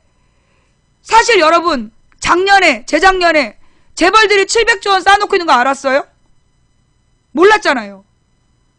우리가 2년 전까지, 아니 2012년까지 재벌들이 통장에 700조 원을 쌓아놓고 있다는 거 우리가 몰랐잖아요. 그죠? 우리가 청년 일자리가 없는 이유는 경제가 어려워서, 기업들이 어려워서, 그래서 일자리가 없는 줄 알았잖아요. 그죠? 그런데 우리가 이번에 다 알게 된 거야. 아, 씨발, 이게 거짓말이었구나. 정말 기업이 어려워서 자른 게 아니라 어렵다는 핑계를 대서 잘라가지고 임금을 착취한 거구나. 그래서 중산층이 무너져 내렸구나. 그래서 영세 자영업자들이 다 망한 거구나. 모든 기업 개인 택시니 회사 택시니 택시들이 택시기사들 굶어 죽어가고, 편의점들 굶어 죽어가고, 식당들 문 닫고, 가게들이 이 임대가 안 되는 이유가 결국은 대기업이 모든 이윤을, 국가에서 생산량을 지들이 쪽쪽 빨아가는 바람에 그렇게 된 거구나. 지금 국민들이 많이 알지 않아요? 그쵸? 그러면 내가 볼 때 국민들은 여기에 대해서 굉장히 분노했다. 요즘에 흑수저, 금수저, 다이아몬드 수저 얘기 많이 하잖아. 헬조선 유행어잖아. 헬조선 흑수저가 유행어란 말이야. 유행어란 얘기는 지금 국민 다수가 경제적 불평등에 분노하고 있다는 거예요. 내 말이 맞아요, 틀려요? 지금 내가 볼 때 청년들 사이에 헬조선이 뭐 조중동에서도 나오는 말 아니야. 헬조선이라는 말, 그 다음에 흑수저라는 말이 유행어야. 그 말은 뭐냐면 지금 국민 다수가 경제적 불평등에 분노하고 있다는 거야. 옛날에는 우리가 못 사는 이유를 내가 무식해서, 내가 못 배워서, 그래서 못 사는 줄 알았어. 근데 그게 아니라는 거지. 사실 내가 그랬잖아요. 지금 지방대학 간 애들이 공부한 수준이 우리 시대의 수도권 명문 사립대 수준이라고. 근데 계속 무한 경쟁을 하다 보니까 지금 서울대 연고대 가는 애들은 우리보다 공부를 되게 많이 했는데 얘네들의 문제는 뭐냐? 대화가 잘 안 통해. 서울대 명문대를 가기 위해서 문제 푸는 귀신이 돼가지고 국어 1등급을 받는데 국어 1등급 받는 애들은 대화가 잘 안 통해. 그런 문제점을 남기고 사실 지방대학 간 애들도 엄청난 실력을 갖고 있는 애들이 지방대학을 가더라. 그러면 그 엄청난 실력을 가진 애들이 모두 왜 루저가 돼서 살아야 되냐? 우리 사회 시스템이 잘못되어 있기 때문이다. 지금 우리 학생들이 취업이 안 되고 결혼을 못하고 연애를 못하고 결혼을 못하고 애를 못 낳는 이유는 결국 대재벌의 탐욕 때문이다.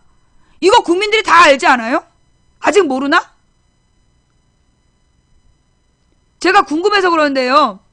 지금 제가 잘못 생각하는 거예요? 저는 지금 국민들의 기본 정서가 적어도 50%는, 국민 50%는 이게 대기업의 횡포 때문이라고 안다고 생각하는데 제가 잘못 알고 있는 거예요?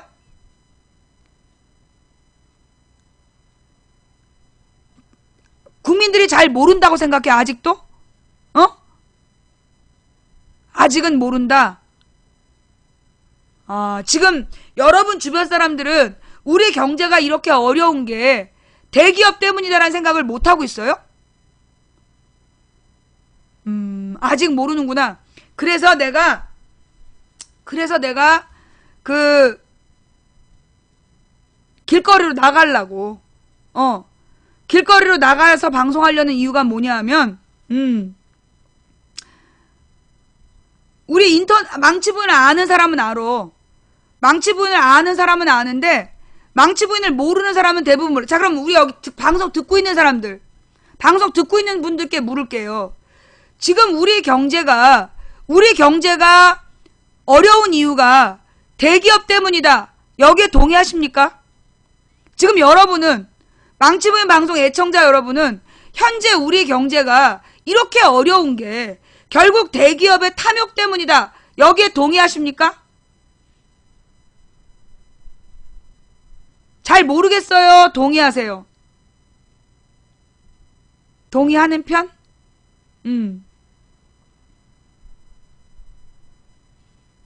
그러니까 여러분이 이제 선각자적으로 알고 있는 거고 일반 국민은 잘 모를 거다라고 생각하시는 거죠?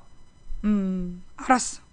제가 이제 야외 방송을 이번 주 24일 내일 모레도 제가 나갈 거예요. 그래서 경북 영덕에서 길거리에서 이 경제 문제를 가지고 이 원전과 경제 문제 그리고 이 국정교과서 이야기들을 한번 길거리에서 한번 떠들어 보려고요.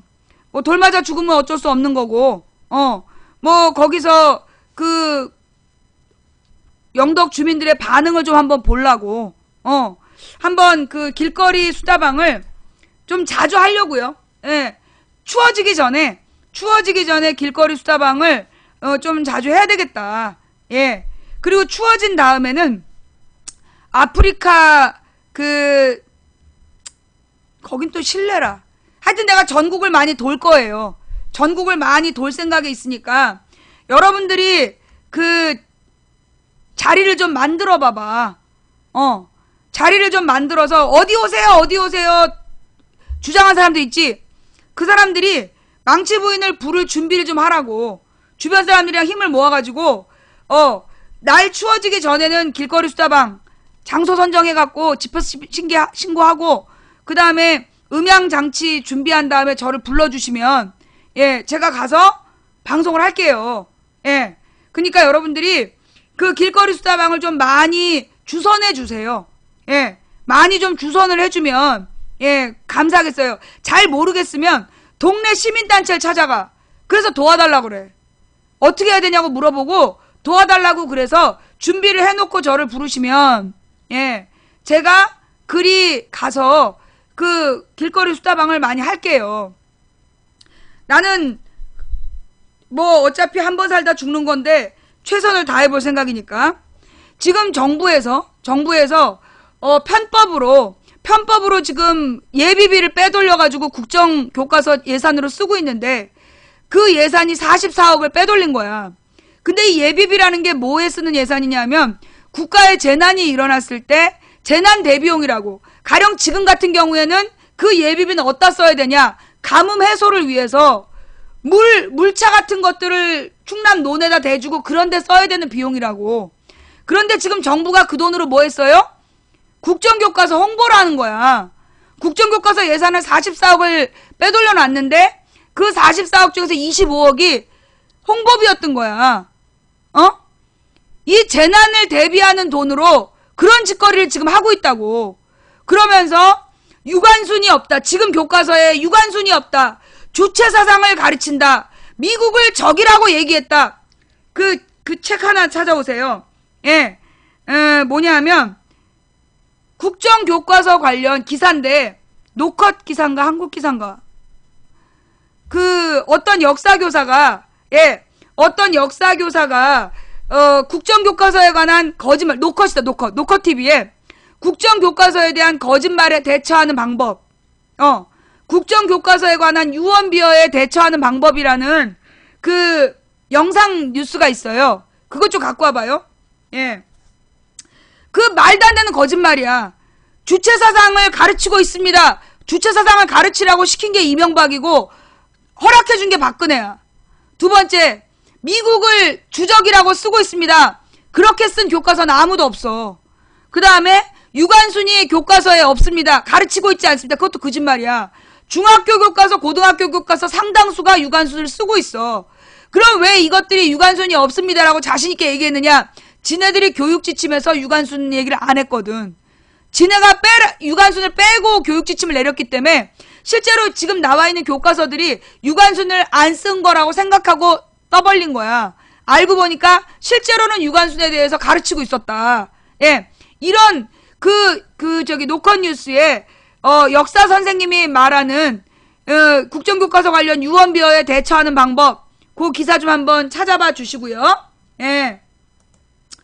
우리 함께 읽는 뉴스에 올라와 있을까? 웬만하면 그런 기사를 함께 읽는 뉴스에 좀 올려주시면 감사하겠습니다.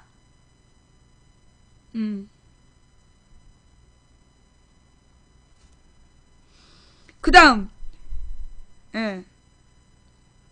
중요한 건요, 이제 전국의 역사 교수들하고 역사 교수 수천 명, 역사 교사 수백 명이 지금 역사 교사 95%가 집필 거부를 했잖아, 지금. 역사 교수 95%, 역사 선생 95%가, 예, 그 역사 국정교과서 집필에 거부를 했어. 그러자 정부에서 친정부 세력이 맞불을 놨어요. 국정교과서에 찬성하는 지식인 500명, 전문가 500명. 그 뉴스가 어제 나왔었나봐. 국정교과서에 찬성하는 전문가 500인의 선언이라고 나왔대. 근데 어떻게 됐어요? 그 명단에 올라간 사람들이 전부 다 길길이 날뛰면서 내가 언제 찬성했냐고. 그래서 유령 명단이었다는. 예.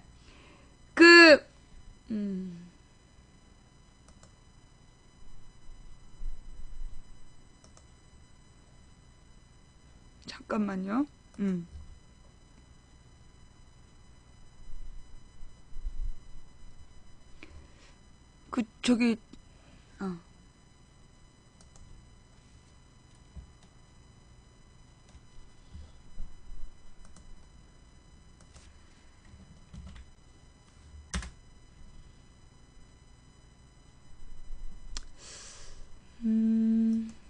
또 이 주소를 제가 잘못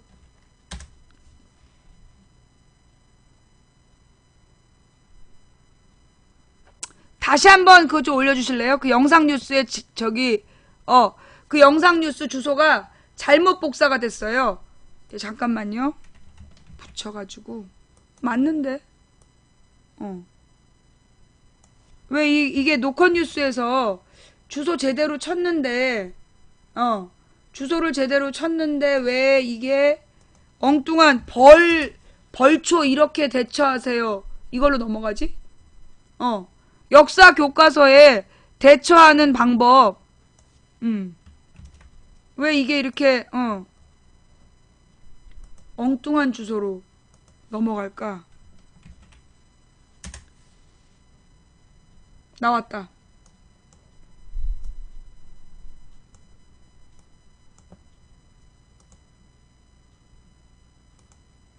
이거는요, 지금 팟캐스트로 들으시는 분들은 요 노컷 뉴스에서 역사 교과서 유언비어 이렇게 대처하세요 라는 영상을 직접 찾아보시기 바랍니다.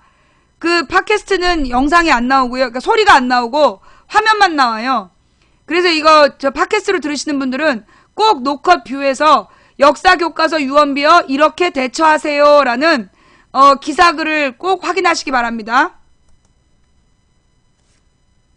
여당이 뭐 이런 얘기를 하고 야당이 이렇게 얘기하는 정치 공방 때문에 정치 공방이 아니고 역사 교육의 문제거든요. 안녕하세요. 저는 심용환이고요. 하고요. 실제로 이제 삶의 대부분은 역사를 가르치는 강사로 생활하고 있어요. 안 알려진 얘기 혹은 굳이 학자나 저 같은 전공자들이 설명해주지 않으면 일반인들이 그 시간에서 모르는 얘기가 사실은 되게 많아요. 최근 SNS에 돌고 있는 한국사 교과서 관련 13가지 유언비어. 첫째, 20대 이상 설문조사 6.25가 남침인지 북침인지 헷갈린다. 거짓말이다. 용어의 혼동이 문제다. 공식 명칭은 북한의 남침이다. 두 번째, 2013년 모 출판사 6.25 남침 기술하지 않아. 거짓말이다. 6.25 전쟁 관련해서 남침이라고 분명히 기술했다. 썼단 얘기죠. 세 번째, 대한민국의 주적은 북한이 아니라 미국. 북한의 핵무기는 자랑스럽게 생각해야 된다고 써있다. 날조된 거짓말이다. 어떤 교과서도 참고서도 이런 내용 없다. 한국사 국정교과서 반대 중고등학생들 피켓 들고 거리로 나와. 유언비어 네 번째, 48년 8월 15일 대한민국 건국은 정부 수립이라고 쓰고 같은 해 북한의 정부 수립은 국가 수립이라고 표현. 국가 수립은, 자, 여기서 해명. 국가 수립은 다른 나라를 지칭하는 거고, 대한민국 임시정부의 정통성을 그대로 계승한 나라는 남한이라는 의미다. 이게 중요한 얘기예요. 그러니까 이런 기술이 있는 건 맞다는 거야. 8월 15일 대한민국 건국을 정부 수립이라고 쓰고, 같은 해 북한의 정부 수립은 국가 수립이라고 표현했다라고 떠돌고 있는데, 사실 국가 수립이란 말은 다른 나라란 뜻이다. 북한이 우리나라가 아니란 뜻이고, 대한민국 임시정부의 정통성을 그대로 계승한 나라는 남한이라는 의미로 저런 표현을 한 거다. 그런데 거짓말한 거라는 거야. 5번째, 의도적으로 국가의 정통성을 북한에 두고 있다. 거짓말이다. 어떤 교과서도 참고서도 이런 내용 없다. 6번째, 박정희 경제개발은 군사독재 연장, 김일성의 정적 숙청은 사회주의 각국이라고 표현했다는데, 박정희의 경제개발 단순하게 잠깐만요. 요거 전으로 너무 빨리 박정희의 경제개발 단순하게 서술되어 있지 않다. 북한의 독재상은 명확하게 표현되어 있다. 그러니까 박정희의 경제개발은 군사독재 연장이라고만 쓰고, 김일성의 정적 숙청은 사회주의 각국이라고 그렇게 표현하고 있다는 유언말이 거짓말이다. 실제로 박정희의 경제개발에 대해서 단순하게 서술하고 있지 않다. 되게 자세하게 설명하고 있다. 그러면서 자세하게 설명하면서 한계를 지적한 거다. 그리고 북한의 독재상도 명확하게 표현하고 있다. 7번째, 새마을운동은 유신체제 정당화를 위한 수단, 북한 천리마운동은 경제건설로 표기. 새마을운동의 외형적 근대화의 한계를 지적한 거고, 천리마운동은 경제건설 운동이 맞다. 대학가의 역사교과서 국정화 반대 서명운동. 8번째, 전두환 대통령 시절 삼천교육대 비판, 북한의 3대 세습 독재정권의 참혹한 인권유린에 대한 언급은 없음. 삼천교육대 문제 비판은 당연한 거다. 북한 쪽은 서술 범위가 매우 적다. 그러니까는 왜 삼천교육대는 비판하면서 북한의 3대 독재 세습에 대해서는 언급이 없냐? 북한에 대해서는 적은 거 내용 자체가 별로 없다. 서술 자체가 적다. 그러나 삼천교육대는 당연히 비판받아야 된다. 한국사 교과서 반기독교적인 성향이 강하다. 기독교의 업적을 빠져있거나 대폭 축소했다. 반박. 타종교 관련 서술 모두 적다. 분량으로 따지면 개신교 분량이 많다. 개신교 탄압운동을 서술하고 있고 종교적 차별은 없다.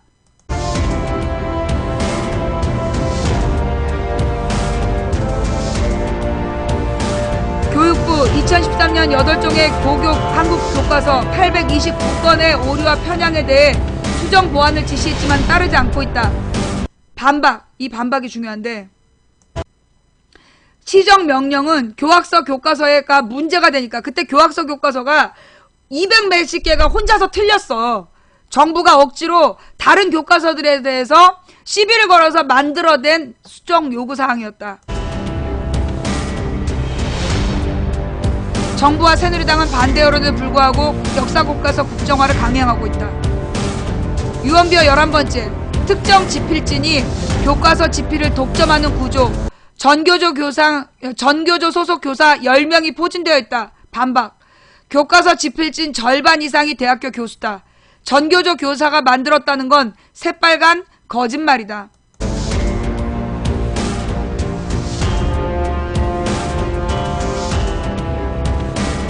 한국사 교과서를 국정으로 바꿔야 된다는 목소리가 높아지게 된 것은 필연의 결과다. 거짓말이다. 뉴라이트와 일부 보수 정치인의 정치 공작이 없었으면 논란도 없을 주제다.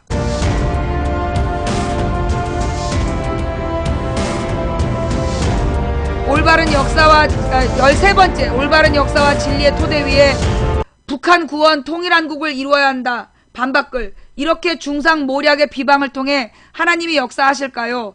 최소한의 신앙인의 양심과 수준이 결여된 문자다. 그러니까 한국사에 대한 유언비어를 카톡으로 이렇게 돌린 모양이야. 그래서 그 유언비어들에 대한 반박을 현재 이 역사를 가르치는 강사가 이렇게 설명을 한 내용입니다. 한국사 교과서 국정화 반대 목소리를 냈는데 멈추지 않을 것이다 라는 이 노컷 뉴스가요, 노컷 뉴스한테 부탁이 있는데, 노컷 뉴스 영상이 굉장히 잘 만들었어. 보면, 이렇게 센스 있고 잘 만들었는데, 늘 글자 수에 비해서 화면이 너무 짧아요. 글자를 다 읽을 시간이 없어. 그래서, 노컷뷰 영상 만드시는 분이, 초당, 글자를 자기 속도로 읽으면 안 돼. 모든 국민이 속독할 수는 없어요. 그래서, 이 글자를 천천히 읽을 수 있게, 아니면 분량을 적게, 한 화면에 분량을 적게 하든지, 아니면 이 영상 효과를 잘 줘서 다 볼 수 있는 충분한 시간을 줘야 된다. 너무 빨리빨리 지나가. 그러니까 젊은 사람들은 볼지 몰라도 나처럼 나이 든 사람들은 잘 못 봐. 이 노컷뷰에 좋은 영상들이 많은데 일단 소리가 안 난다? 화면이 너무 빠르다. 그래서 내가 같이 보여줄 수가 없는데 이번 거는 우리가 외워야 될 내용이라서 같이 보여줬어요. 노컷뷰 제작진 여러분들께 당부 말씀을 좀 드렸고요.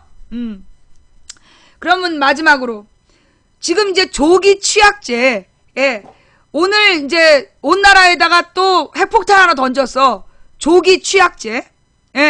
조기 취약제라는 걸 던졌는데, 그리고 혹시 오늘 오자회담에 대한 기사 나와 있으면 좀 올려주세요. 조기 취약제가 뭐냐? 지금 아이들을 5살부터 입학시키자 그러는 거야. 5살부터 입학을 시켜가지고 뭐 학제 자체를 바꾸자는 거야. 지금은 6학년, 3학년 체제인데 5살에 입학시켜서 빨리 고등학교를 졸업시키자는 거야. 그래서 빨리 대학을 졸업하면 더 빨리 결혼하고 더 빨리 애를 낳는데 미친 것 같아. 그죠? 미친 것 같아. 미치지 않았으면 도른 거야. 그지? 미친 게 아니면 도른 거야. 도른 게 아니면 뇌에 구멍이 난 걸까? 여러분 있잖아요. 지금 1학년도, 지금 8살 애들도요, 교실에 앉혀놓는 게 그게 선생님들을 미치게 만들어. 지금 요즘에 1학년 애들이 점점 ADHD가 많아지고, 이게 전자기기에 일찍이 노출되면 ADHD가 더 많아진대. 애들이 너무 산만한 거야, 8살도. 거기다 집중하는 시간이 30분이 안 된 애들이야. 5살짜리 애들은 진짜 번개맨 아니면 집중이 안 돼. 그런데 걔네들을 초등학교에 일찍 입학을 시켜라. 그 다음, 일배 만세인데, 그래. 아, 언제부터 일배만세를 이렇게 썼어? 아, 그래요. 참. 너 한국인 맞냐? 너 한글은 뗐어?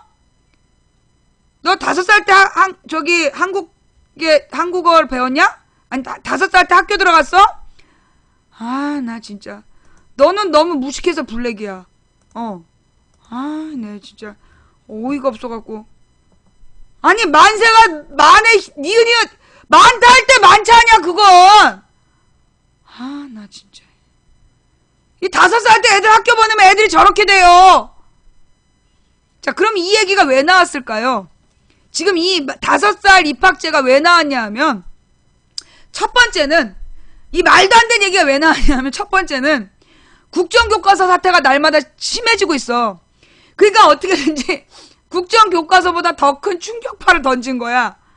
국정교과서에 대한 몰매를 피해가려고 국정교과서보다 더 큰 사고를 쳐가지고 일단 국정교과서의 분노보다 더 큰 분노를 유발하는 게 첫 번째 목적이야. 두 번째는 뭐냐? 두 번째는 이게 중요한 건데 지금 누리과정 때문에 문제가 됐어요. 뭐냐? 박근혜가 뭐 그 누리과정이라는 거를 한마디로 뭐 무상보육 얘기하면서 누리과정이라는 걸 강제로 만들었잖아. 그래서 엄청나게 많은 예산을 강제로 투입한 거야. 근데 실제로 국가에서 복지 예산이 있어 없어? 없어. 그러니까 박근혜가 어떤 꼼수를 썼느냐 하면 공약은 지가 해놓고 그 누리과정이라는 그러니까 한마디로 이제 5살 애들에 대한 교육을 각 교육청에서 돈을 내라 그런 거야. 근데 지금 각 교육청에서 연대해가지고 누리과정 예산 집행을 거절했어. 예.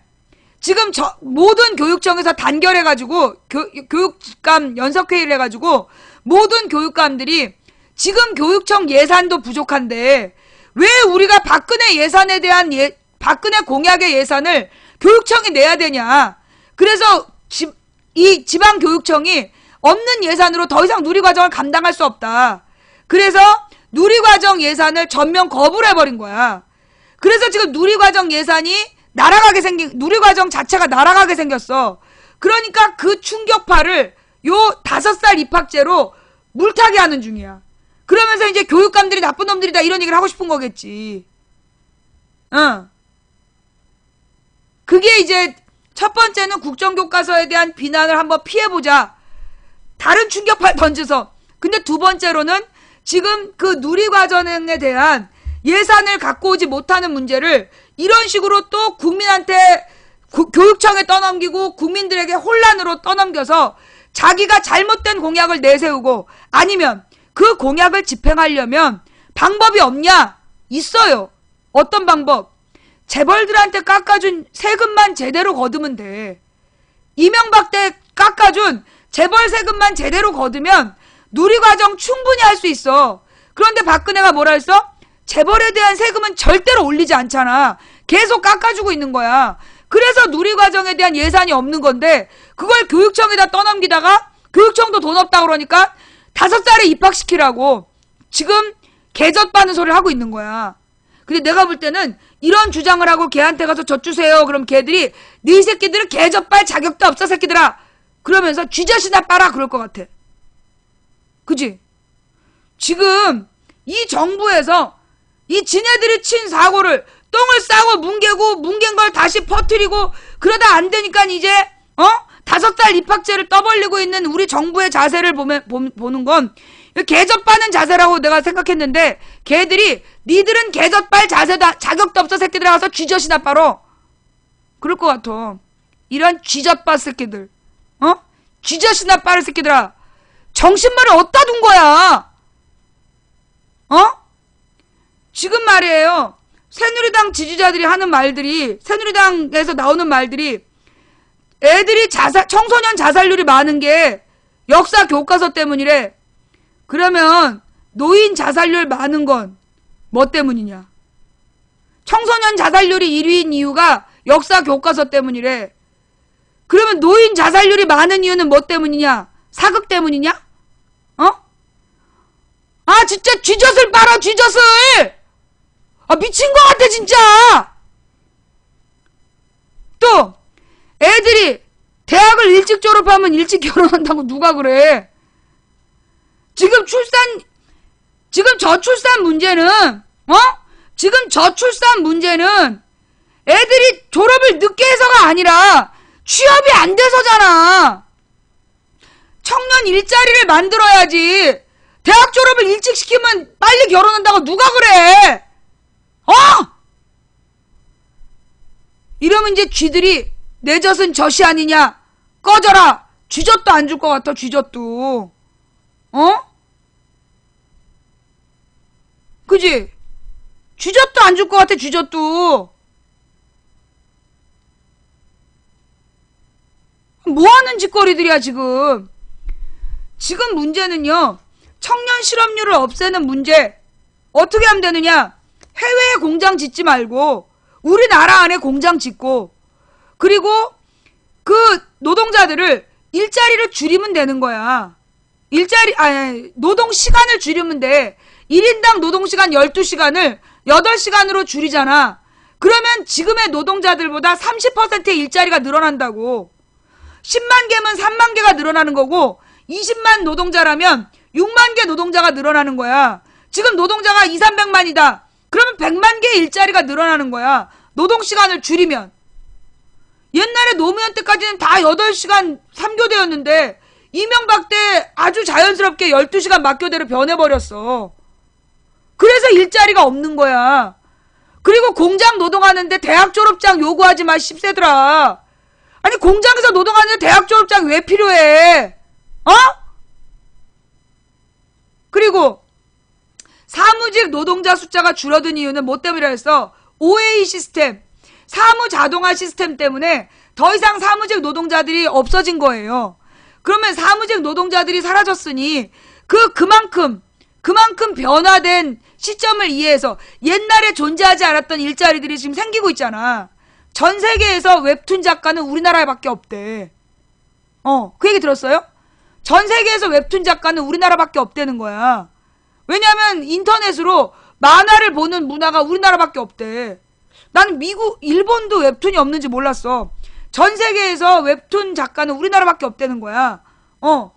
그 다음에 우리나라에서 옛날에 노무현 때는 다양한 인터넷 쇼핑몰이 있었어요. 굉장히 인터넷 쇼핑몰이 인기 있는 애들이 많았어.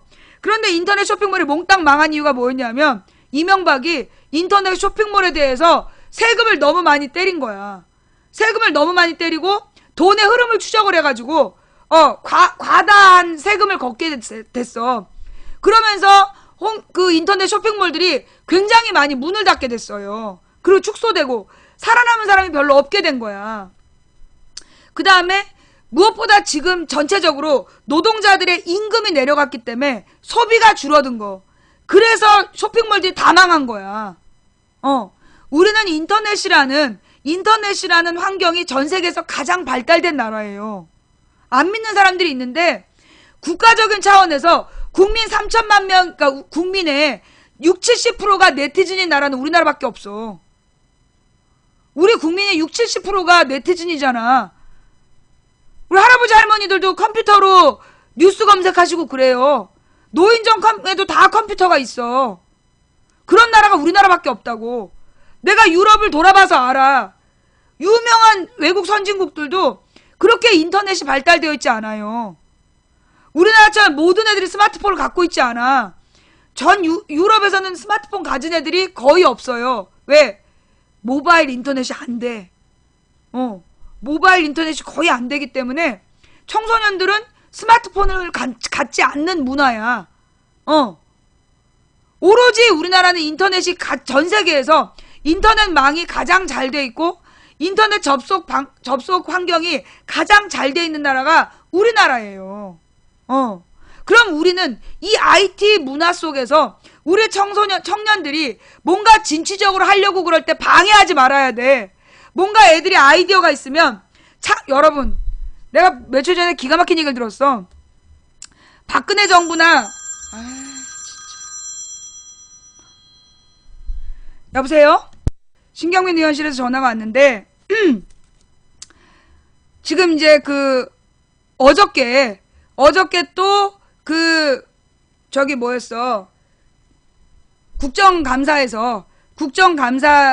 과정에서 좌익교수 얘기가 또 확인이 됐잖아요.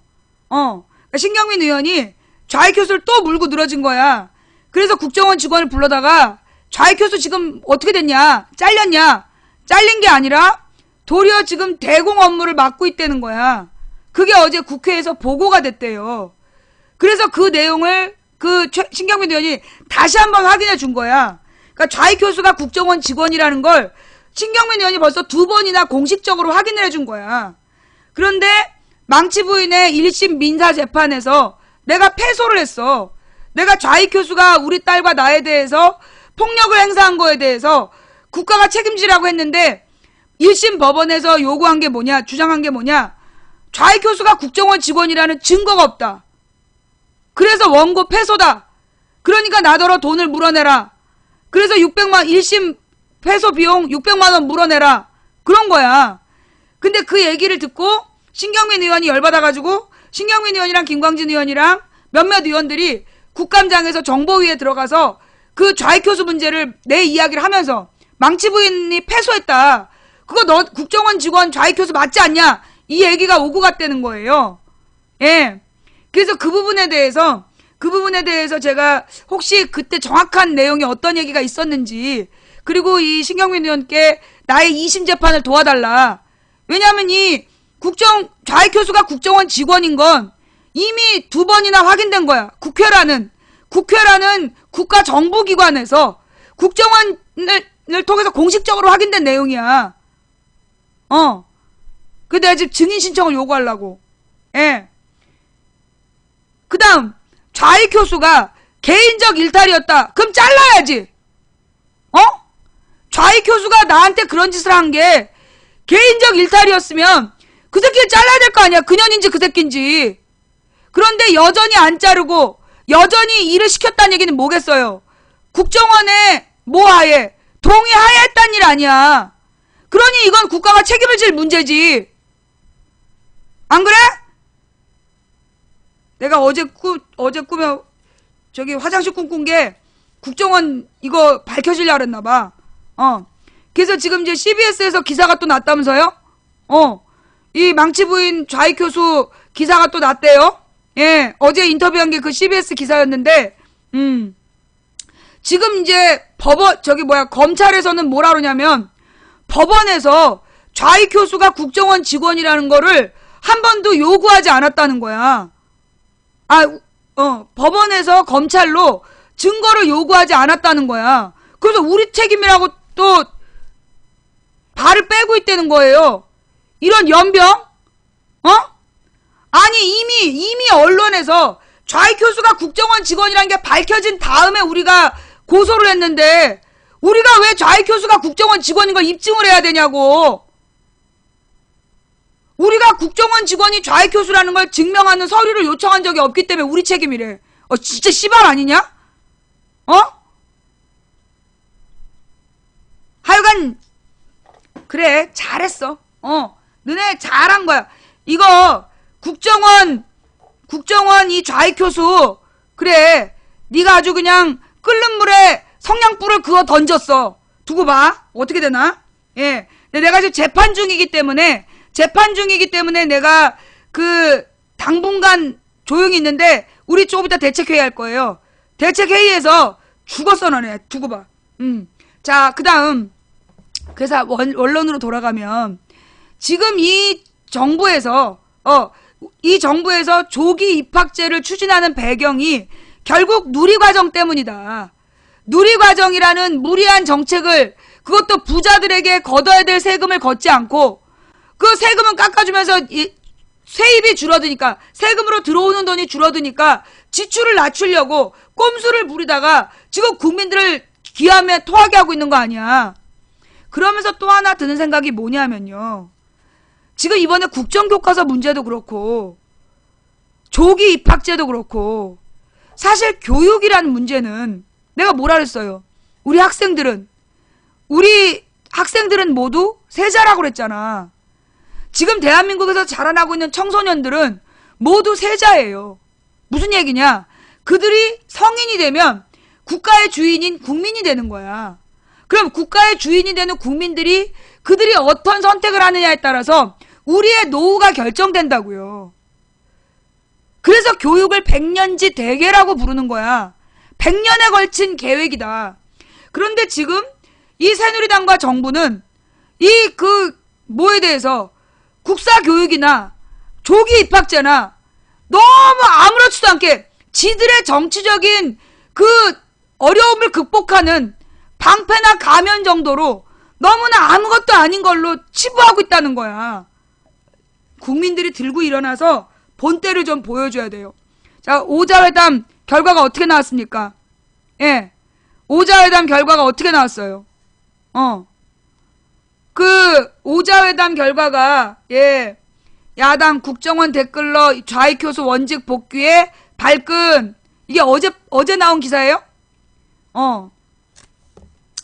문재인 박 대통령이 국정화 중단하고 국민의 대통령 되라. 요게 이제 그 오자회담 결과예요?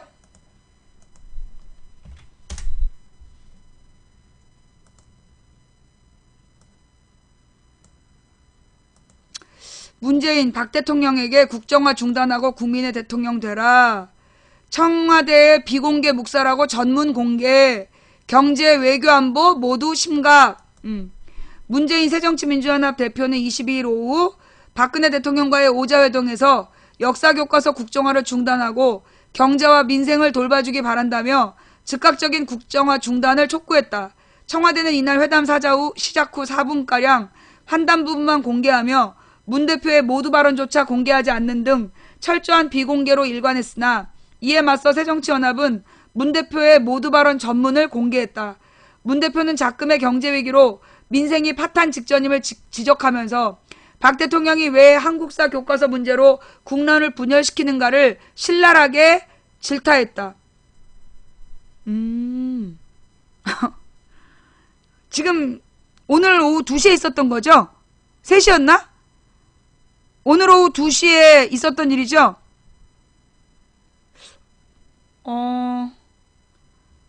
혹시 문 대표가 거기서 우리 방송을 들었나? 아니야. 듣기 전에 먼저 써갖고 들어갔겠지? 문 대표는 우선 지금 우리 경제는 절박한 상황이다. 가계부채 1100조로 사상 최대, 비정규직도 600만을 넘어서 사상 최대, 청년 실업률 10%로 IMF 이후 사상 최고치다. 경제와 민생 살리기에 모두 힘을 모아야 할 때라면서 청년 실업은 국가 재난 상태다. 특단의 대책을 강구해야 된다. 당장 정부가 정책을 바꿔 국민의 생명안전 복지와 관련한 공공일자리를 늘려야 한다.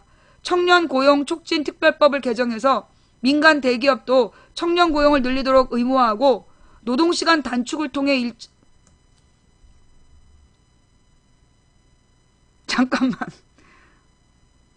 혹시 내 방송을 들으면서 실시간으로 얘기한 건가? 노동시간 단축을 통해 일자리를 늘려야 된다고 촉구했다. 어머, 우리 소울메이트야? 우리 막 그 텔레파시가 통한 거야? 아, 잠깐만. 아니, 실시간으로 나랑 지금 문재인 대표가 실시간으로 똑같은 얘기를 한 거예요?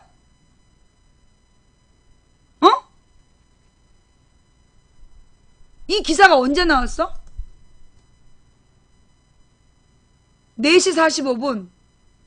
나하고 문재인 대표가 거의 동시에 이 얘기를 했다는 거야?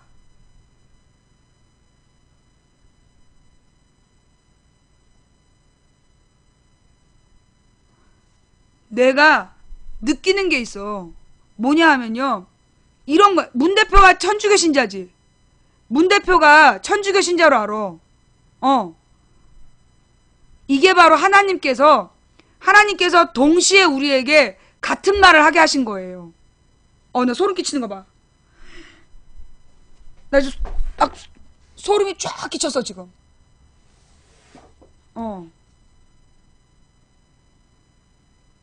이게 하나님께서 동시에 저 문 대표의 마음속에와 내 마음속에 동시에 이 이야기, 어이가 없다, 진짜.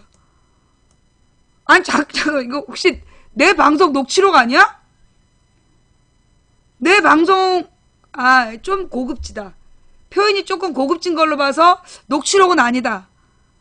내용이 똑같아서 그렇지, 표현이 굉장히 고급진 걸로 봐서, 뭐, 쥐젖 빨아라, 개젖 빨아라, 이런 얘기가 없고, 이 고급진 걸로 봐서 녹취록은 아니고, 일단 이제 뭐라 그러나, 생각이 통한 것 같네요?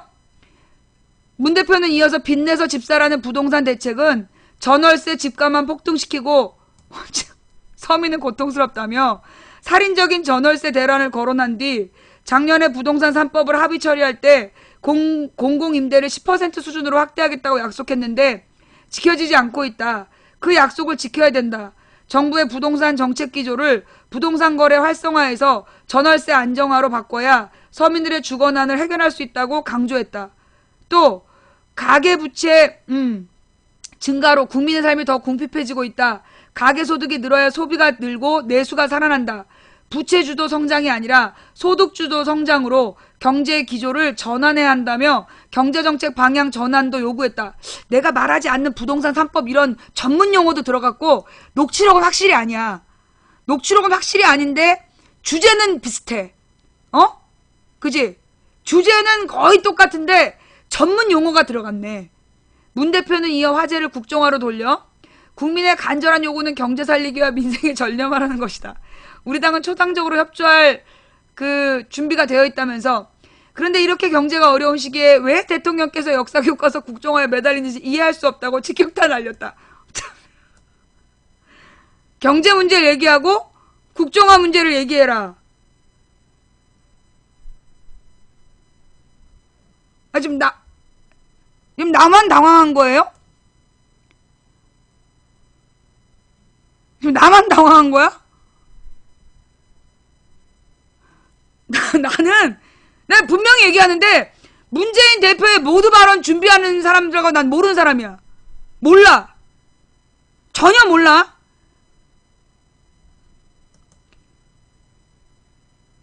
어떻게 재방송 같아. 그는 국민들은 역사 교과서를 친일미와 독재미화 교과서라고 생각한다. 또 획일적인 역사 교육을 반대한다. 세계적으로 정상적으로 발전된 나라에서 하지 않는다. 국제사회의 상식이 반대하고 유엔도 반대한다. 국회의장도 반대하고 여당 내에서도 반대 의견이 있다면서 역사 교과서 국정화 중단하고 경제와 민생을 돌봐주기 바란다며 즉각적인 국정화 중단을 요구했다. 문 대표는 정부의 외교안보 정책에 대해서도 정부의 외교와 안보에도 국민들의 걱정이 많다면서 일본 자위대 입국을 허용할 수 있다는 총리의 말은 우리 국민의 자존심을 짓밟는 대단히 부적절한 발언이라고 생각한다. 이런 어떤 경우에도 일본 군대가 우리나라에 들어온 일은 있을 수 없다고 대통령께서 분명하게 천명해 주셨으면 좋겠다고 주셨으면 한다고 요구했다. 또 일본이 우리의 동의 없이 북한의 자위대가 들어갈 수 있다고 말하는 것도 용납할 수 없는 일이라며 한일 국방장관 회담 때 일본 방위상 발언을 질타하면서 그동안 정부는 일본 자위대가 우리의 동의 없이는 한반도에 들어올 수 없는 것으로 한미일 간에 합의가 된 것처럼 말해왔다. 대통령께서 입장을 분명하게 밝혀주기 바란다고 입장 표명을 촉구했다. 이건 내가 모르는 내용이잖아. 그러니까 내가 말하지 않은 내용이잖아. 그러니까 이거는 문 대표의 철학이네. 그는 이와 함께 미국으로부터 7조 원이 넘는 전투기를 도입하면서 핵심 기술을 이전받지 못해 KF-X의 사업이 표류하게 된 것에 대해 국회 차원의 진상조사가 필요하다고 본다. 대통령도 관련자를 엄중히 문책하고 대책을 강구해주기 바란다고 요구했다. 끝으로 오늘 이 자리가 대통령과 국민이 소통하는 자리가 되기를 바란다며 대통령께서 국회법 개정을 무산시킨 데 이어 공천제도 혁신을 위한 여야 대표 간의 합의에 개입해서 간섭한 것은 삼권분리 의회 민주주의에 반하는 일이라고 생각한다며 청와대의 안심번호 국민공천 합의 파기를 비판하면서 국민들은 통합의 정치를 원한다. 의회 민주주의를 존중하고 모든 국민의 대통령이 되주셨으면 한다고 고언했다.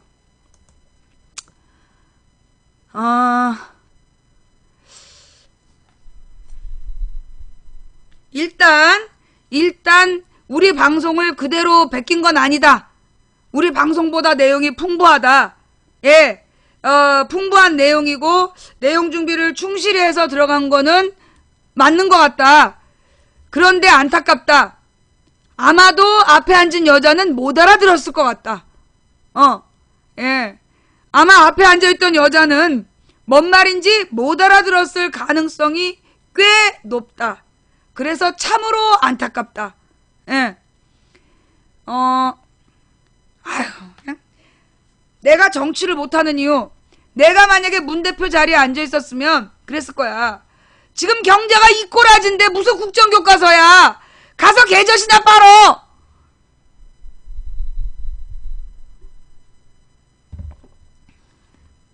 그럼 알아들었을 거야. 내가 정치를 못하는 이유야.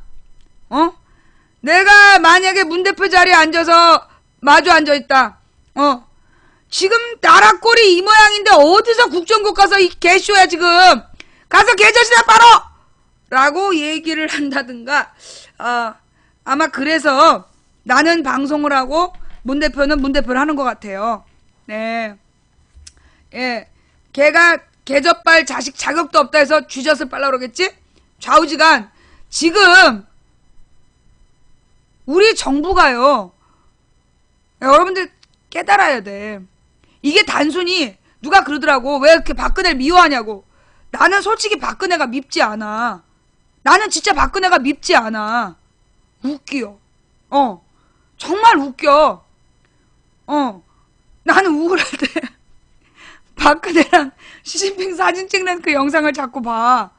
기분이 막 다운되고 막 그 아무것도 하기 싫을 때, 그때는 이제 박근혜랑 시진핑 사진 찍는 장면, 박근혜가 왔다 갔다 하는 장면을 봐. 그럼 막 웃겨 죽겠어. 그러면서 막 가뿐해지면서 일어난다고. 그리고 나 이제 이 박근혜 동영상이 많잖아. 그래도 저기 되살아나지 않으면 오바마가 아구 우리 불쌍한 대통령 그 질문을 까먹었군요. 그 영상을 또 가끔 봐. 그러면 참 나는 몸이 개운해진다니까. 나는 사실 박근혜를 좋아해요. 나는 진짜 박근혜 재밌고 좋아해. 정말 볼수록 웃기잖아. 자기가 공약해놓고 자기가 공약으로 다 해놓고 내가? 그러고 앉아있잖아. 그리고 막 자기가 했던 말인데 막 자기한테 화내고 있잖아. 자기가 주체사상을 쓰라고 그래가지고 애들이 다 써놨는데 주체사상을 가르치다니 막 그러잖아. 진짜 웃겨. 정말 코믹한 캐릭터이기 때문에 나는 박근혜를 미워하지 않아요. 여러분이 오해하는 거야. 다만 박근혜라는 인간은 웃기고 박근혜라는 인간은 웃기고 코믹하고 진짜 불쌍하다. 약간 좀 측은지심을 돌게 하는 그런 사람인 건 맞는데 박근혜가 안타깝게도 대통령이잖아. 대통령은 국민의 생명과 재산을 보호해야 되는 매우 중요한 자리에 앉아있는 거야. 근데 그 자리에 앉아있을 자격이 없는데 앉아서 계속 사고를 치니까 그것 때문에 화를 내는 거지. 나는 박근혜가 이렇게 그 대통령만 안 하면, 대통령이나 정치만 안 하면 나는 박근혜랑 친하게 지내고 싶어. 박근혜랑 얘기도 좀 하고 싶고 이 세상이 어떤 건지에 대해서 좀 알려주고 싶고. 참 나 마음은 그래. 그러니까 그 자리에 앉아서 그 능력이 안 되는데 괜히 그 대통령 자리에 앉아가지고 그 5천만을 괴롭히지 말고 이제 그만큼 했으면, 지금 지어입은 이쁜 꽃가옷도 많으니까 그만큼만 가지고 이제 좀 물러나 주는 게 그게 인간적인 도리가 아닐까. 인간으로서 그 이제 더 이상 국민 지금 세금도 없는데 자꾸 꽃가옷 지어입고 돈 낭비하고 해외여행 다닐 만큼 다녔잖아. 지금 전 세계 해외여행을, 아니 80일간의 세계 일주 이거 무슨 저 동화책에 나오는 거야. 80일보다 더 다녔잖아. 그 옛날에 80일간 세계 일주하고 책도 썼어. 80일 이상을 해외여행을 다녔으면 이제 그만 이제 물러날 때가 됐다 이거지. 아이고 작년에 무슨 저기 뭐야 난민가 어딘가 갔다 와가지고 난민가 어딘가 갔다 와가지고 막 뭐 쓰러졌다며. 환갑 넘은 나이에 막 남미 4개국을 그렇게 오래 돌아다니고 그러면 100명이면 100명 다 쓰러져. 나이도 생각해서 이제 적당히 가볼 만한데 다 갔으니까 이제는 이제 5천만 국민을 위해서 인간적인 도리를 가지고 그 지어 입은 옷은 줄 테니까 가지고 물러나는 것이 그게 이제 도리가 아닐까 생각한다는 거지. 나는 절대 박근혜 대통령을 미워하지 않아요. 예. 나는 미워하지 않고 정말 얘기를 많이 해주고 싶어. 할 얘기도 참 많고. 너무 이렇게 왜 그런 거 있잖아요. 생각이 많은 사람, 막 들어있는 게 너무 많은 사람은 얘기하기가 어려워요. 왜냐면 자기가 아는 것 때문에 거부를 하거든. 근데 우리 박근혜 대통령은 뭐 이렇게 거부할 것 같지가 않아가지고 내가 참 해주고 싶은 얘기가 많은 사람이야. 나는 이제 박근혜 대통령이랑 친하게 지내고 싶어. 그러니까 더 이상 거기 그 안 어울리는 일, 하면 안 되는 일, 이 초등학생이 3살짜리 아이 손에 권총을 쥐어주는 게 위험하고 나쁜 일이잖아? 내가 볼 때 박근혜 대통령이 지금 대통령을 하는 건 위험하고 나쁜 일인 것 같아. 그래서 내가 인간적으로 고언을 하는 거지. 자, 오늘 방송 여기까지 할게요. 오늘 방송 어떠셨어요? 볼만 하셨나요? 예, 오늘 방송이 너무 길어졌는데요. 큰일 났네. 내일 모레 영덕 가야 되는데, 내일 모레 영덕을 가야 되는데, 내가, 목을 너무 많이 썼어. 목을 너무 많이 써서, 잠깐만요. 이기기 어려운 상대에게 지지 않는 단 하나의 방법은 포기하지 않는 것이다. 우리가 가는 길은 갈만한 길이라서 가는 것이 아니라 가야 할 길이라서 간다. 된다고 믿든 안 된다고 믿든 당신의 믿음대로 될 것이다. 그러나 누군가 간절히 소망하면 온 우주가 그의 소망을 위해 움직이기 시작한다.